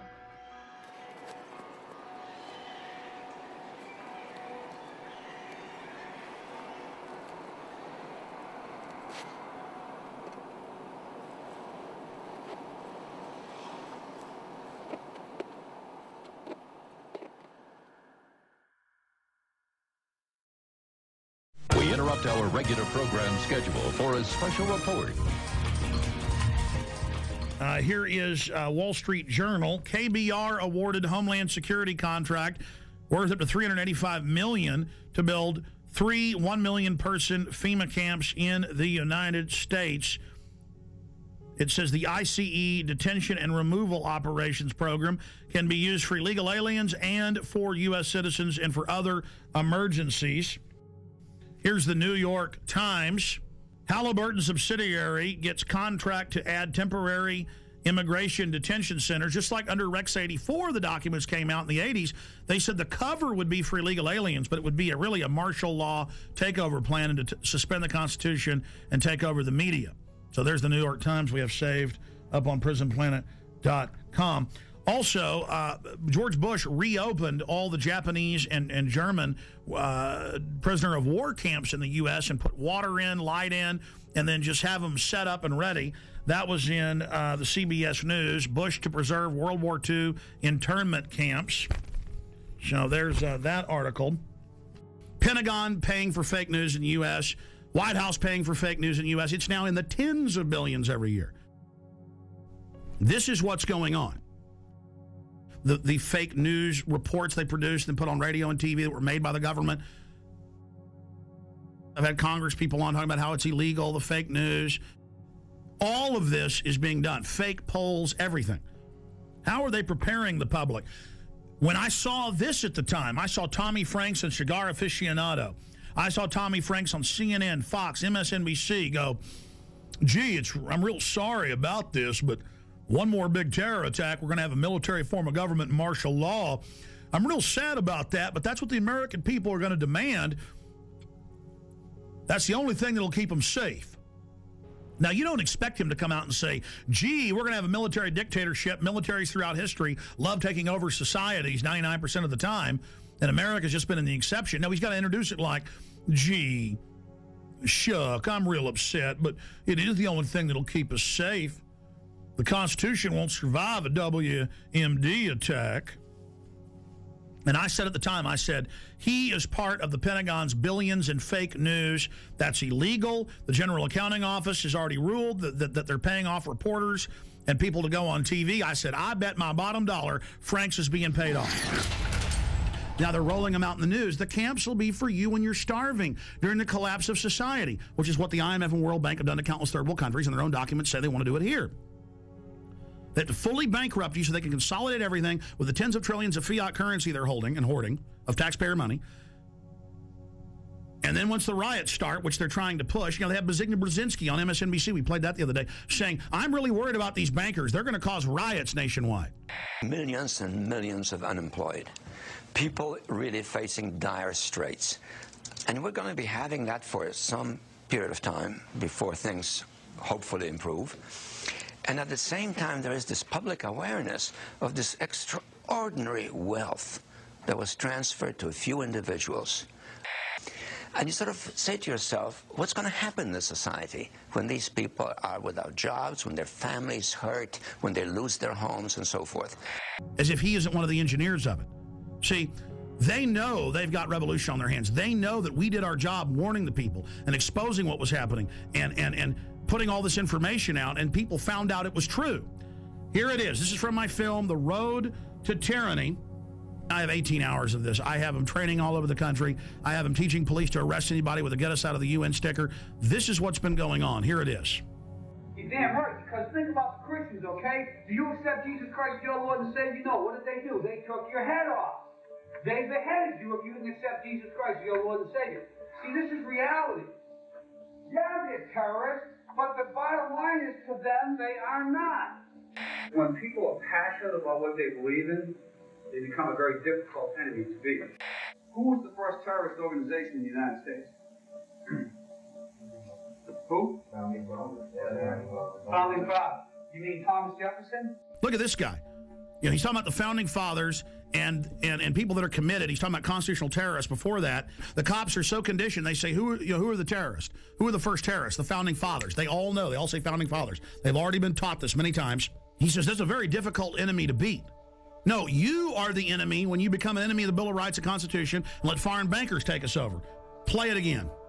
The guys who we call our founding fathers, George Washington, Mr. Honest, who cut down a cherry tree and admitted it, is the same guy who signed death orders, if you will, on members of the British government, the British Crown, who they wanted to eliminate because politically they had influence in certain pockets of the United States, at that time the 13 colonies, and they wanted to divide and conquer. They may get a whole lot of civilians, and hey, I'm going to be honest with you, okay? If they killed 10,000 civilians tomorrow with a biological agent, that's too bad for them.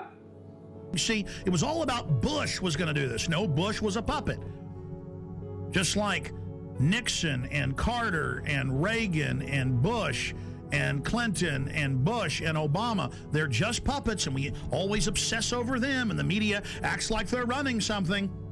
It's the executive power held by the National Security Council. In fact, 3 weeks ago, they had an article about General James Jones and the National Security Council saying they've now taken over continuity of government, even from the executive and Homeland Security, and that this private group runs it all. And then General Jones was in the CFR website writing, I take all my orders from former national security heads, Henry Kissinger and the CFR. I mean, that's why in the last week there have been 4 mainstream news articles that we posted at Infowars.com and PrisonPlanet.com with Bilderberg group members like Etienne Davignon, the chairman of Bilderberg, saying, we set up the European Union, we set up the G20, we've set up the New World Order banking system. I mean, now they're openly bragging it's world government and they run it. But it is the awareness itself that will drive the change. And one of the ways it will drive the change is through global governance and global agreements.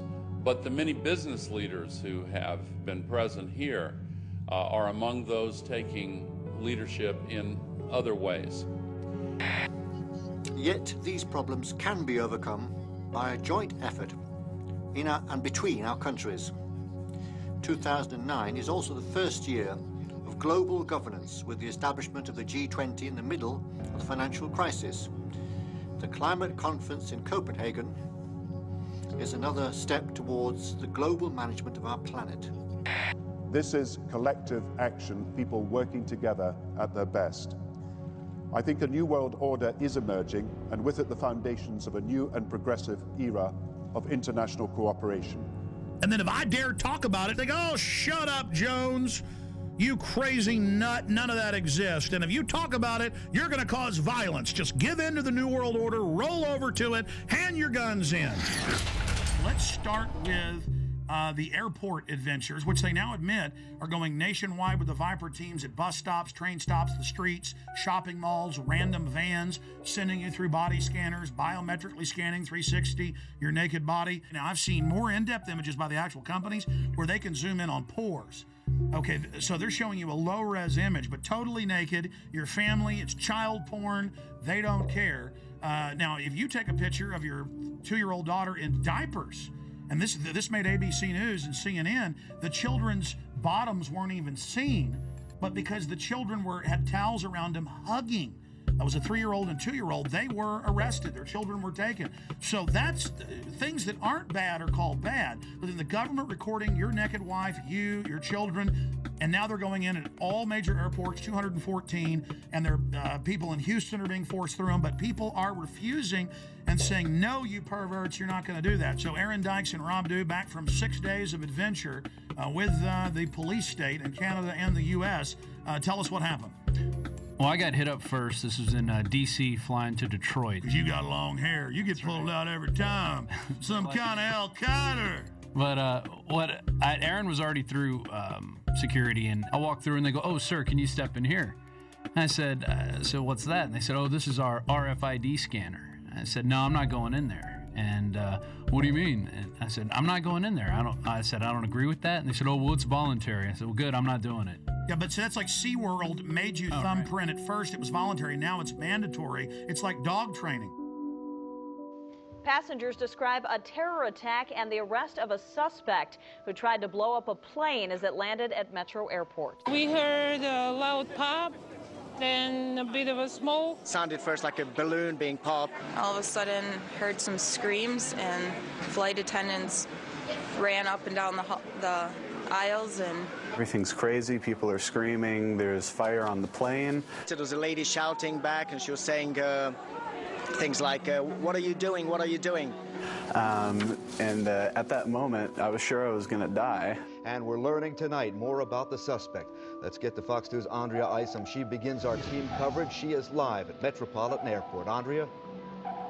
As the hours go on, you are right. We are learning more about the suspect, and quite frankly, the details are chilling. The man, the menace, 23-year-old Abdul Mudala of Nigeria. Mudala's despicable actions were all on al-Qaeda's behalf. Sources telling Fox News his instructions were to blow up the plane over U.S. soil. The intelligence community knew about Umar Farouk Abdulmutallab weeks ago and failed to spread word that would have put him on the no-fly list. The father of the suspect in the Christmas incident warned U.S. officials in Africa about his son's extremist views. That a report was prepared and it was sent on to the CIA in Langley, Virginia, CIA headquarters, but it was not disseminated to the wider intelligence community. Obviously, when you have a father coming in and talking to the embassy about a son who's radicalized, gives the embassy the passport number, the first thing you would think is a very fast effort to see if the person's got a visa and suspend the visa. One of the things you don't know about is the number of people that we have turned away because their name has been on the watch list or on the no-fly list. Only my mom could, but not me and my dad, because both me and my dad are on the watch list. Tough to believe, but 8 years later, we are still talking about connecting the dots and a failure to communicate. Call for immediate reviews on how this guy got on the plane and how he was able to get some explosives on the plane. So we got a while to go. This is a controlled patsy. Facts are facts. You can have your own opinions, but you can't have your own facts. And we have this same pattern that we've seen again and again. We have these individuals that have very limited mental equipment, but nevertheless they're able to work miracles. In other words, they can do things that a normal person would never be able to do. You'd be arrested, you'd be questioned, you'd be searched, you'd be stopped in some way. He gets out of countries, he's disheveled, looks like he's drugged, stumbling around. I mean, this is classic. He doesn't get on any serious list for scrutiny or special search. And then we have this famous story of the well-dressed Indian who accompanies him. I saw two men, and they caught my eye because they seemed to be an odd pair. One was what I would describe as a poor-looking black teenager around 16 or 17, and the other man, a age 50-ish, wealthy-looking Indian man, and I was just wondering why they were together. Kind of strange. And I watched them approach what I would call the ticket agent, the final person that checks your boarding pass before you get on the plane. He gets from one plane to another thanks to this patsy minder, a patsy chaperone or patsy monitor. The only person that spoke was the Indian man, and what he said was, this man needs to board the plane, but he doesn't have a passport. And the ticket agent responded, well, if he doesn't have a passport, he can't get on the plane. To which the Indian man responded back, he's from Sudan, we do this all the time. And the ticket agent said, well, then you'll have to go and talk to my manager. And she directed them down a hallway. And that was the last time that I saw the Indian man, and the black man I didn't see again until he tried to blow up our plane. And I'd be interested to see, is there a passport? Won't the FBI please show us a passport if there is one?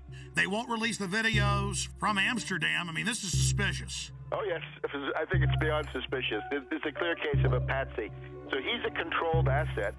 And, of course, it's not a matter of failure to connect the dots. We're hearing all about the unconnected dots. No, this is the desired outcome. Let me just point out a couple of other things here.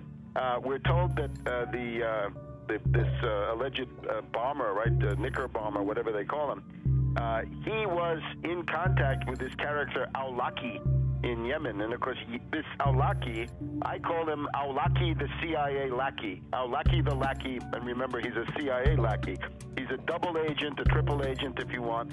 He is used as a kind of beacon to recruit patsies across the world, and they can always sheep-dip somebody like Major Hassan. If they want to say, you're linked to Al-Qaeda, they just have you exchange a few emails with this Awlaki, and that's what he's good for, right? He goes back to 9/11 and Hani Hanjour.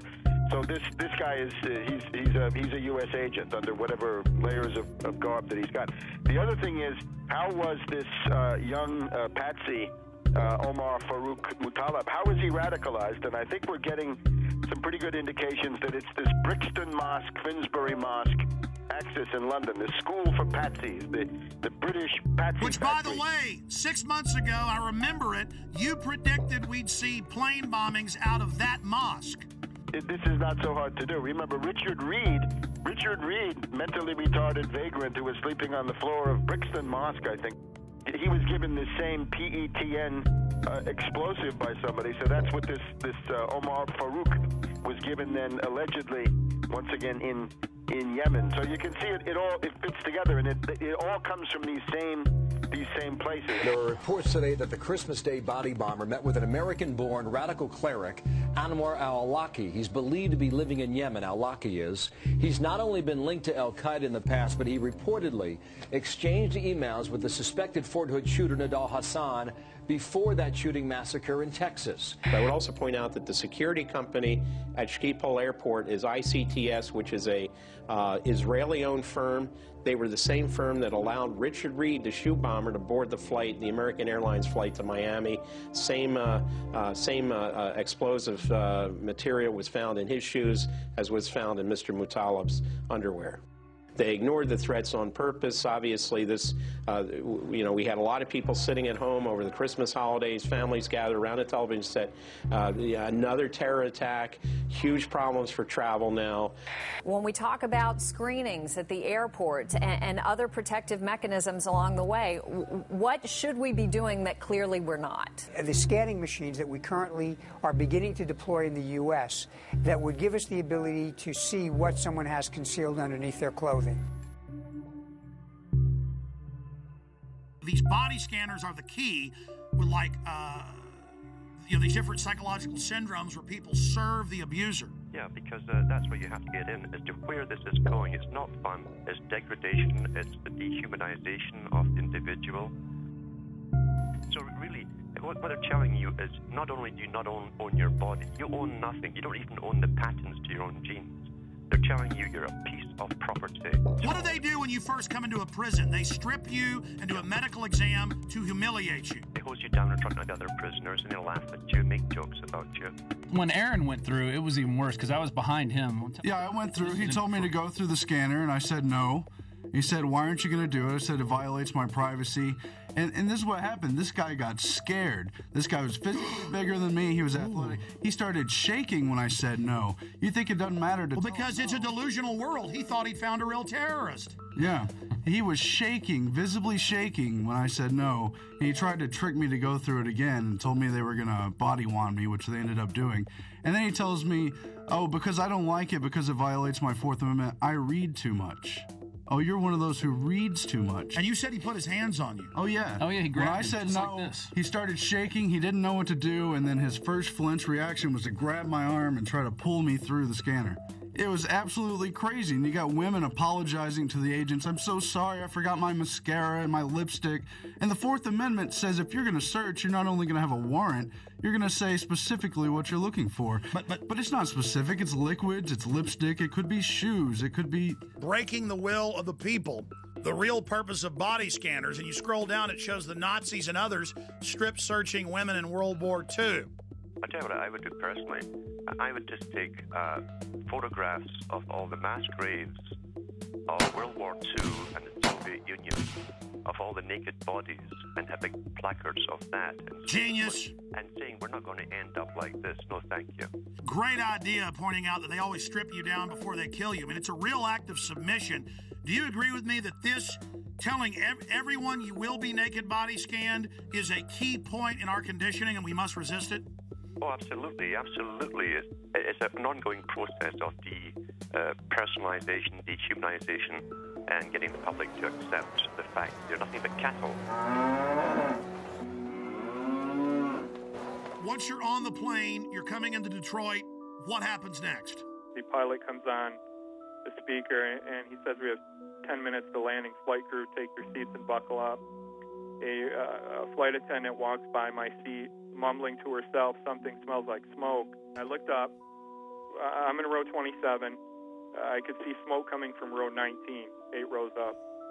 It wasn't a lot of smoke at that time, and it looked like it was coming from the floor. So I unbuckled my seatbelt, took a few steps up the aisle to get a better look, and then it burst into flames across the floor of the seats and up the wall to the ceiling. When it burst into flames, people were screaming, "Fire, fire, terrorists, water, water, water, we need water, somebody get water."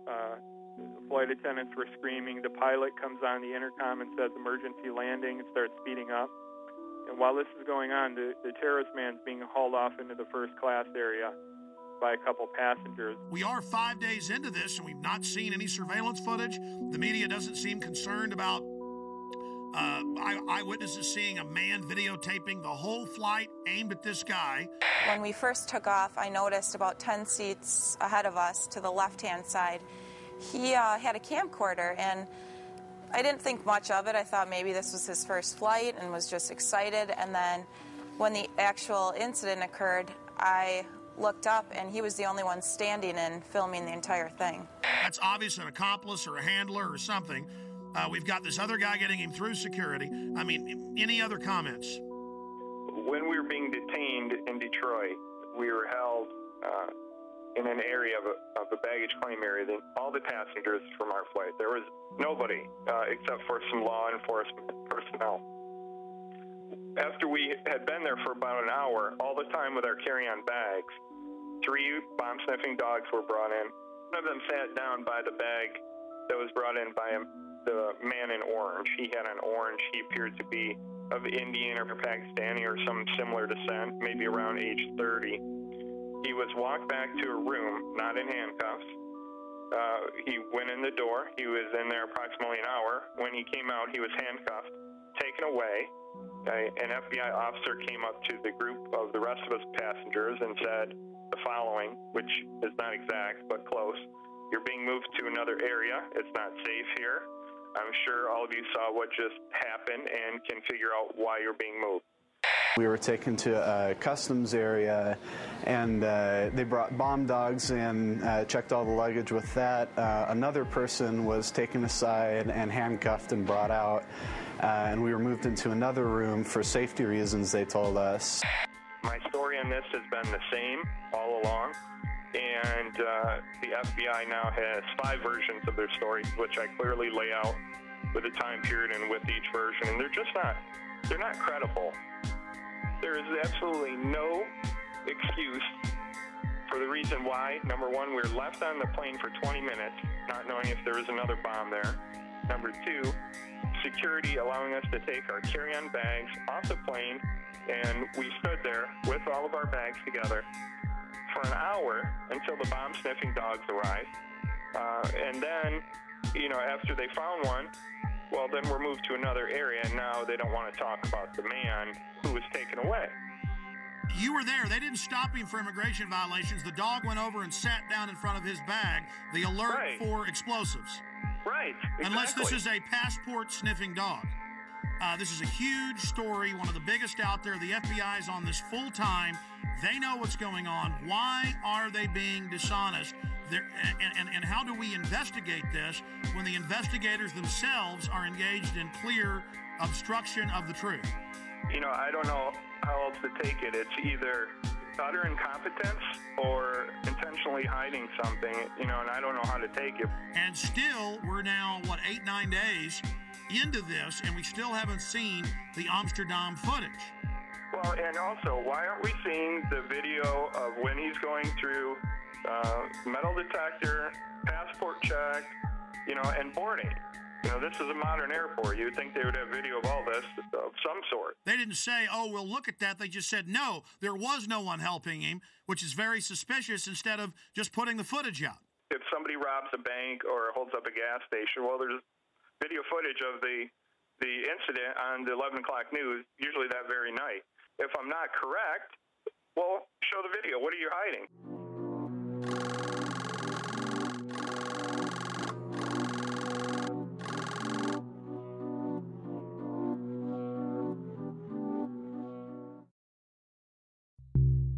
Well, now, Sunday it came out, 5 days ago, 6 days ago, authorities were watching different Nigerian on Christmas Day flights, CNN.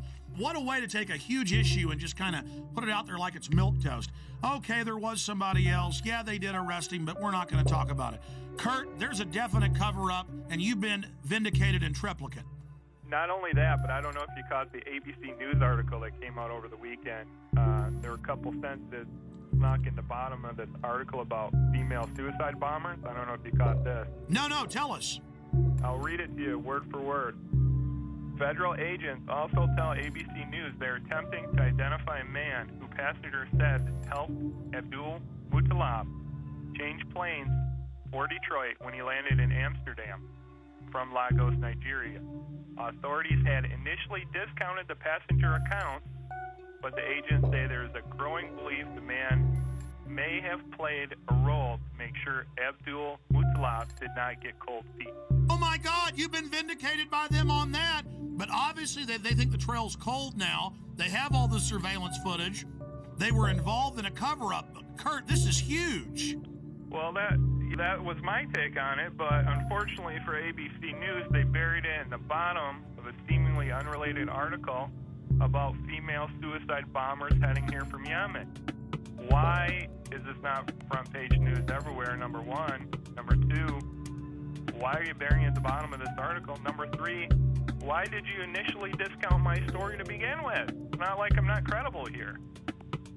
And of course, they had COINTELPRO posing as the Patriot movement attacking you.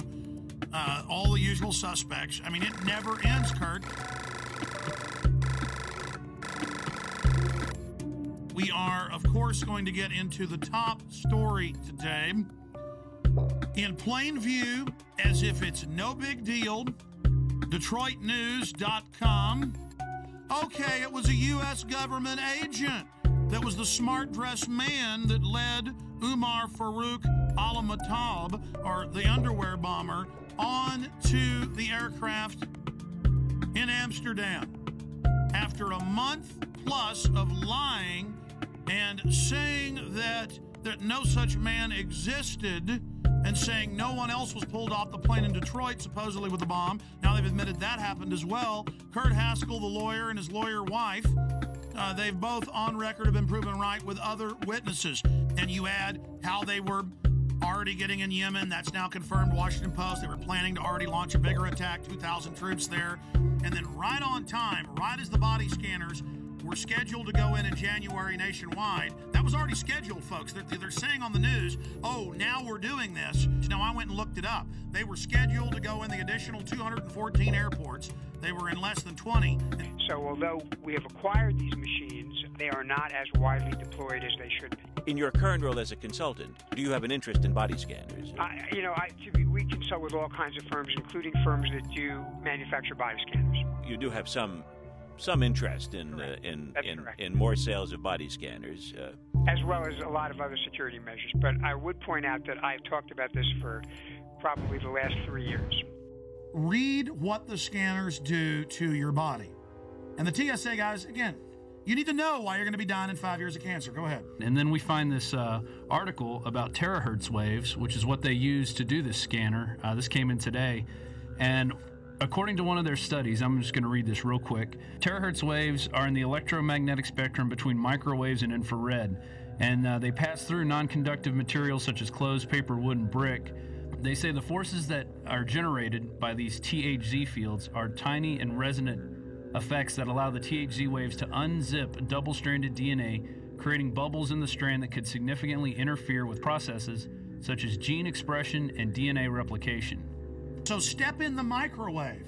And of course, the fools don't know that the reports you've pulled up and I've looked at, these things are leaking. But the TSA guys are going to love dying of cancer. Oh, yeah. This is fun. Surrounding it. They're all around it. The thing's right there. Well, see, that's kind of the good thing, though. See, evil always gets judged. These guys make excuses. They're going to make excuses about scanning naked children, scanning naked women and men. They're going to make excuses about how it doesn't hurt you. They're the ones that are going to die first. Oh, yeah. 8 hours a day standing around it. And I'm sad for them, but this is what they want. This is what they get. This is a test of the emergency alert system. Let's go ahead and play the clergy response team clip. Now, remember, before this became national news, we got the secret documents from pastors who've been recruited by FEMA. We posted the secret documents with FEMA phone numbers. Train your flocks to turn their guns in. Train your flocks to go to FEMA camps. Train your flocks to take forced inoculations. People didn't believe us, just like they didn't believe the MIAC report. Then, suddenly, local news began reporting it, but like it was a good thing. Now, listen, will martial law ever be a reality? And the preachers are there being paid by the government, faith-based initiative now continuing under Obama, to tell their flocks to do what they're told by the authorities, and the government's biggest threat is the American people. That's a quote.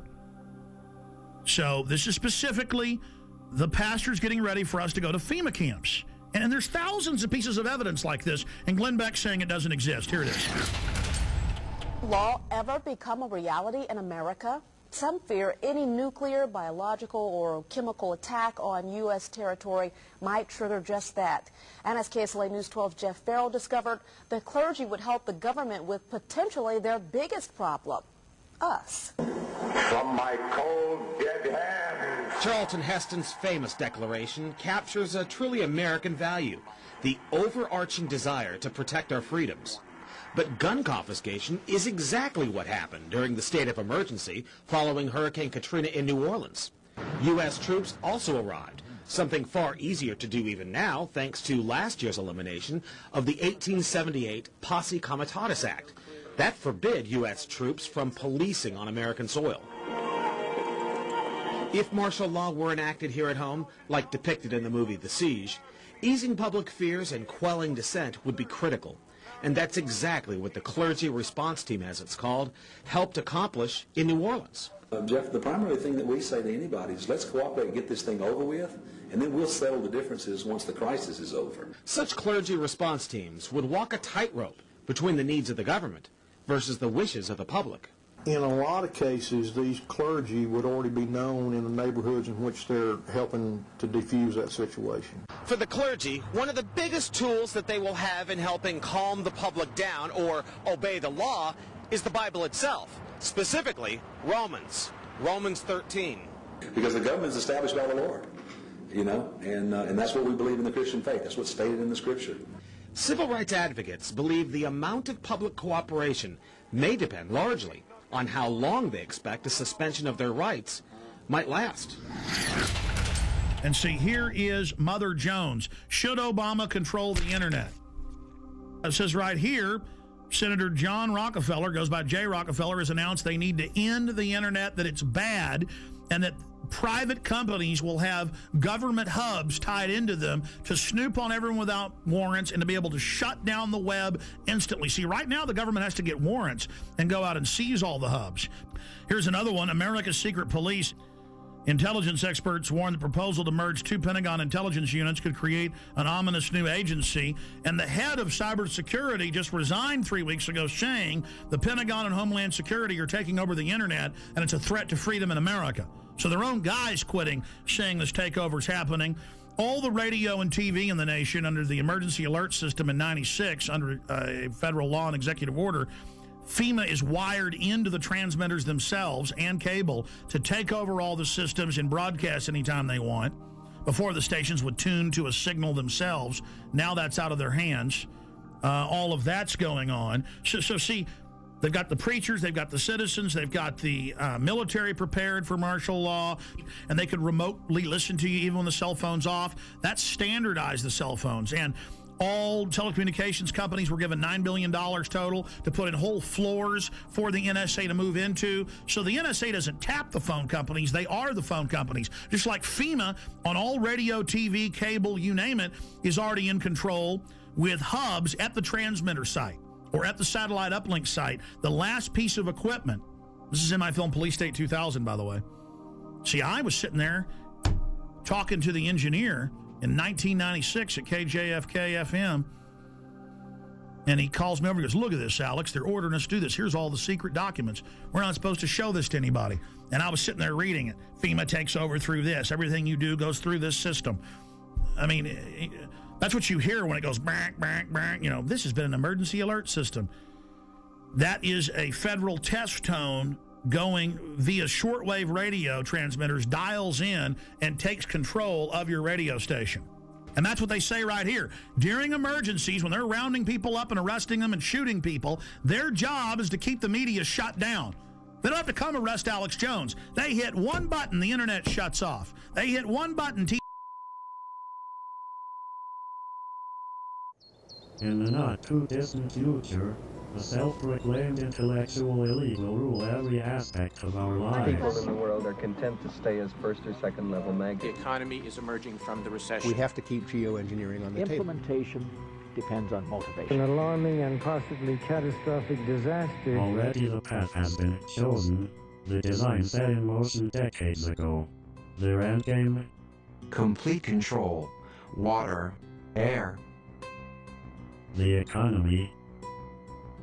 Population and even human logistics will all fall within their purview. The goal? To acquire all the natural resources of the planet and bring them securely under government control. All activities of mankind will be monitored, accounted for, and controlled. Legislation pretending to address concerns about the environment, national security, and financial stability will in fact be used to erode the very foundations of liberty and to enslave the population. This will all happen in the name of security and progress. Alluding to the notion that this is all for our protection, this will not miraculously occur overnight with the sudden proclamation of martial law. It has been happening incrementally for at least half a century. Every law enacted that truncates the Bill of Rights in the name of national security is another nail in our coffin. Through this type of increasingly invasive legislation, the systematic decay of constitutional law becomes inevitable. Thousands of years of building and rebuilding, creating and recreating so you can let it crumble to dust. Leaving our essential rights neutered and impotent. The Bill of Rights is reduced to a quaint antique, collecting dust in a library somewhere, retaining all the potency of a fairy tale. Martial law, called a more politically neutral cash phrase, is practiced with an iron fist. The implosion of the economy has begun by design. The United States dollar is under attack and losing value every day, while the cost of living continues to skyrocket. New laws that will effectively double taxes are already on the books and ready to be implemented. Nothing has been introduced to help homeowners with their now default loans. But at the same time, money is generously given to bankers who give themselves huge bonuses during one of the worst economic downturns in history and dry up loans to small businesses. All the while, the economy spirals downward at a free fall rate. As the citizens of the United States lose their ability to take care of themselves, the government conveniently steps in to save the day. Capitalism gives way to socialism, and then without much notice, into the neo-dark ages of the one-world government-style dictatorship. Once this task has been completed and the control grid is firmly in place, they can play their final trump card. FEMA camps. And by design, we will welcome the salvation with open arms. As any alternative will surely seem like suicide. Once we've been properly enslaved, they gain control over the rest of Earth's natural resources. Humanity. America, here's what you need to know tonight. I'm, basically a rodeo clown. If you have any kind of fear that we might be headed towards a totalitarian state, look FEMA out. Trailers, FEMA prisons, FEMA camps. I want proof. If they exist, I want pictures. I lost sleep last night worrying about this story, thinking about this story. But when I see, 9/11 victim family on television or whatever, I'm just like, oh, shut Well, up. Yesterday we talked about debunking conspiracy theories. The only thing that I answer to is myself. And I just want to be able to look at myself in the mirror and also sleep at night. Glenn Beck, a year and a half ago, said that Ron Paul supporters should be arrested and that the army should be used against them and that they were dangerous terrorists.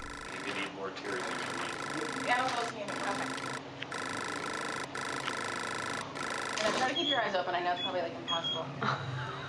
Or that's what I'd have you believe. You know, it took me about a year to start hating the 9/11 victims' families. I don't hate all of them. I hate probably about 10 of them. Any of these 9/11 truthers, who I've been telling you for years, are dangerous. Guy Fawkes. This guy was a British terrorist who tried to overthrow the government by blowing up Parliament and killing everybody in it. Paul's supporters called the donations, and I'm quoting, a money bomb.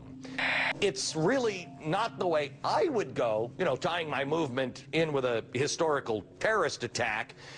You're right.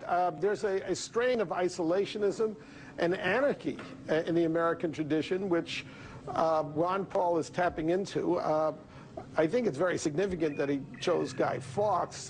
There are plenty of, unfortunately, libertarian websites which are indistinguishable from the anti-American left these days. Yeah. So, totally in bed with the Islamo-fascists and a turn against this country. Turn against this country. This country. Where am I wrong? The Ron Paul Revolution. I think it's meant to be a catchy slogan, but I fear some of his fringe supporters are taking the word revolution too literally. What Glenn Beck is saying is a talking point being given out to the media. And this is going to drive the conspiracy theorists crazy. Let me out. I have this. They're making me say this. Help. Because we were seeing Bill O'Reilly and Sean Hannity say it. We were seeing CNN hosts say it. We were seeing Joe Scarborough say it. And I said, that's a talking point.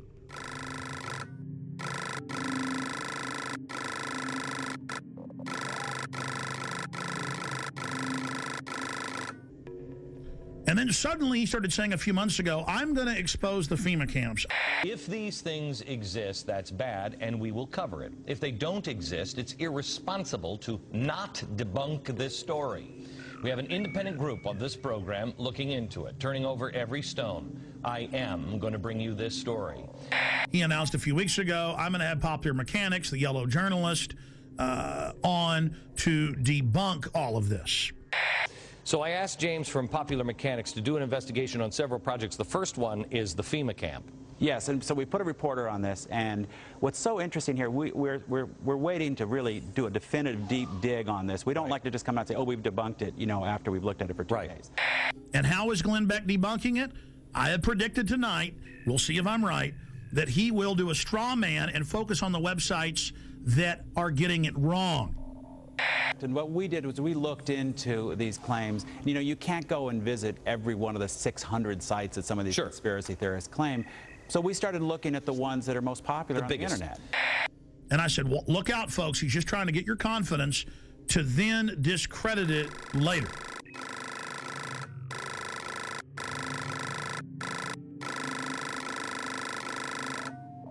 We mailed letters to Glenn Beck. I know people that work in his office. I contacted him and I said, here's the proof. If he wants it, we stand by to work with Mr. Beck. If he isn't going to come out next week and say arrest all of us, basically, like he was doing a year ago. First of all, on the FEMA prison thing, I know we've been in contact with your office, and we would appreciate any help that you have. I want to make sure we're turning over every stone on anything, because there's a lot of crazy stuff that is being said about these things. And because Beck says he's been doing months of research, and they've been having trouble finding it. He's doing research, but he can't ever bring any facts, and he makes little jokes about, ooh, the government's going to get me, or, oh, I'm being censored on Fox, and calls us conspiracy theorists. And I'm predicting Glenn Beck is going to attack us this way. They're going to show the 1990s video of the closed-down Amtrak train system up by Chicago. So we started looking at the ones that are most popular on the internet. Okay, and let's show the video. First, show me the video that is on the internet. This is one of the so-called, I guess, a death camp. This is something where they're showing a so-called concentration camp. These are turnstiles. This is in a secure behind the fence. I don't know how they got this video when it was behind the fence, but they went in and got this video. Like so many of these things, the truth is actually fairly evident. This is an Amtrak repair facility in Beech Grove, Indiana. The woman who made this video initially claims that it's some kind of American Auschwitz, and they've outfitted buildings with gas, and they've got these strange turnstiles. In fact, it is a repair facility. They're going to do that, and then what they're going to do is they're going to show the photos that are all over the web in Mississippi and Louisiana of mock Bosnia-Herzegovina/Kosovo training camps, because the signs are in that, Slavic language, where it has machine gun nests, checkpoints, barbed wire as a refugee camp, and they send the troops through for drills. Show me the pictures of, I think this is Camp Grayling.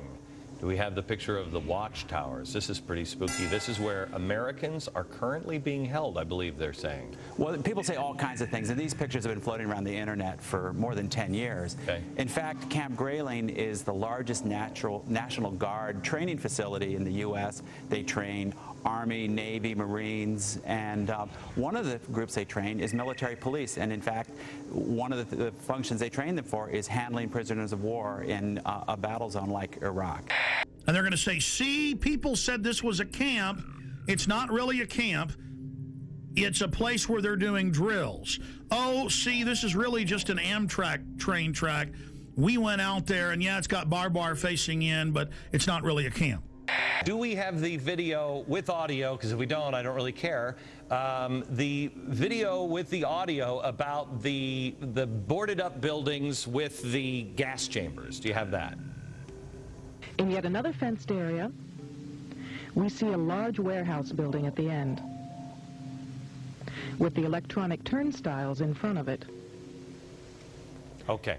That they were putting gas heaters of some sort in there. Right, and what we found out is, first of all, one of those buildings has been knocked down. The other ones were upgraded. Their heating system was obsolete, and more than 15 years ago. What am I predicting Glenn Beck's going to do tonight? What have I been predicting for weeks he's going to do? He is going to come out and say, look at this. This is just a regular prison, and they're taking photos of it and saying it's a camp.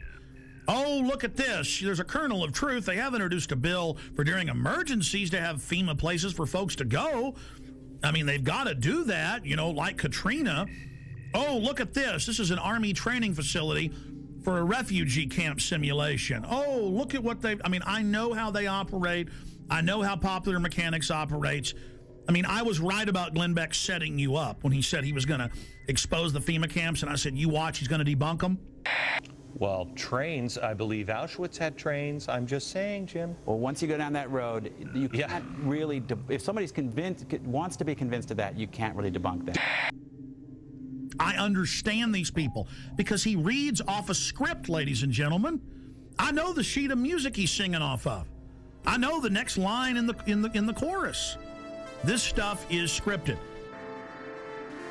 So the establishment comes out and mixes some truth about FEMA camps and things, but then makes jokes about it, mixing it in with patriots and gun owners are dangerous. He's currently doing that. And then people some of them get fooled by that. I challenge Glenn Beck. You claim you've been doing research for weeks on this and you can't sleep. Okay, buddy. Everybody's going to email you, your radio show and Fox News, the last 45-minute piece we've done. Your little staffers can watch that, and everything there can be Googled, pulled up from government documents at the Army.mil and FBI and everywhere else, and then you'll have a clear picture of what's being set up and how they now have to orchestrate an economic collapse to get us to accept this as society breaks down.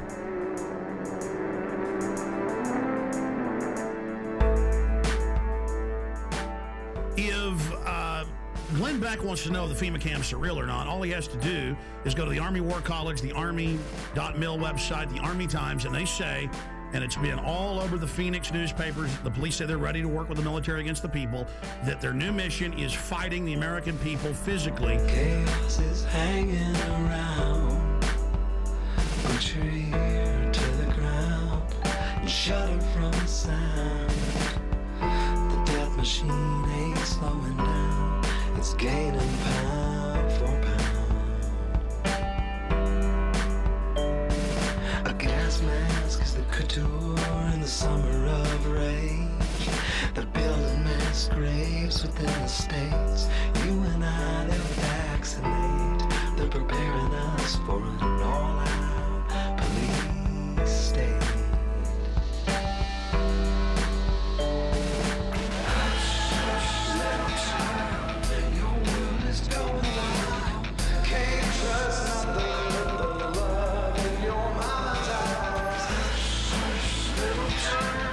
Salvation's in your smile.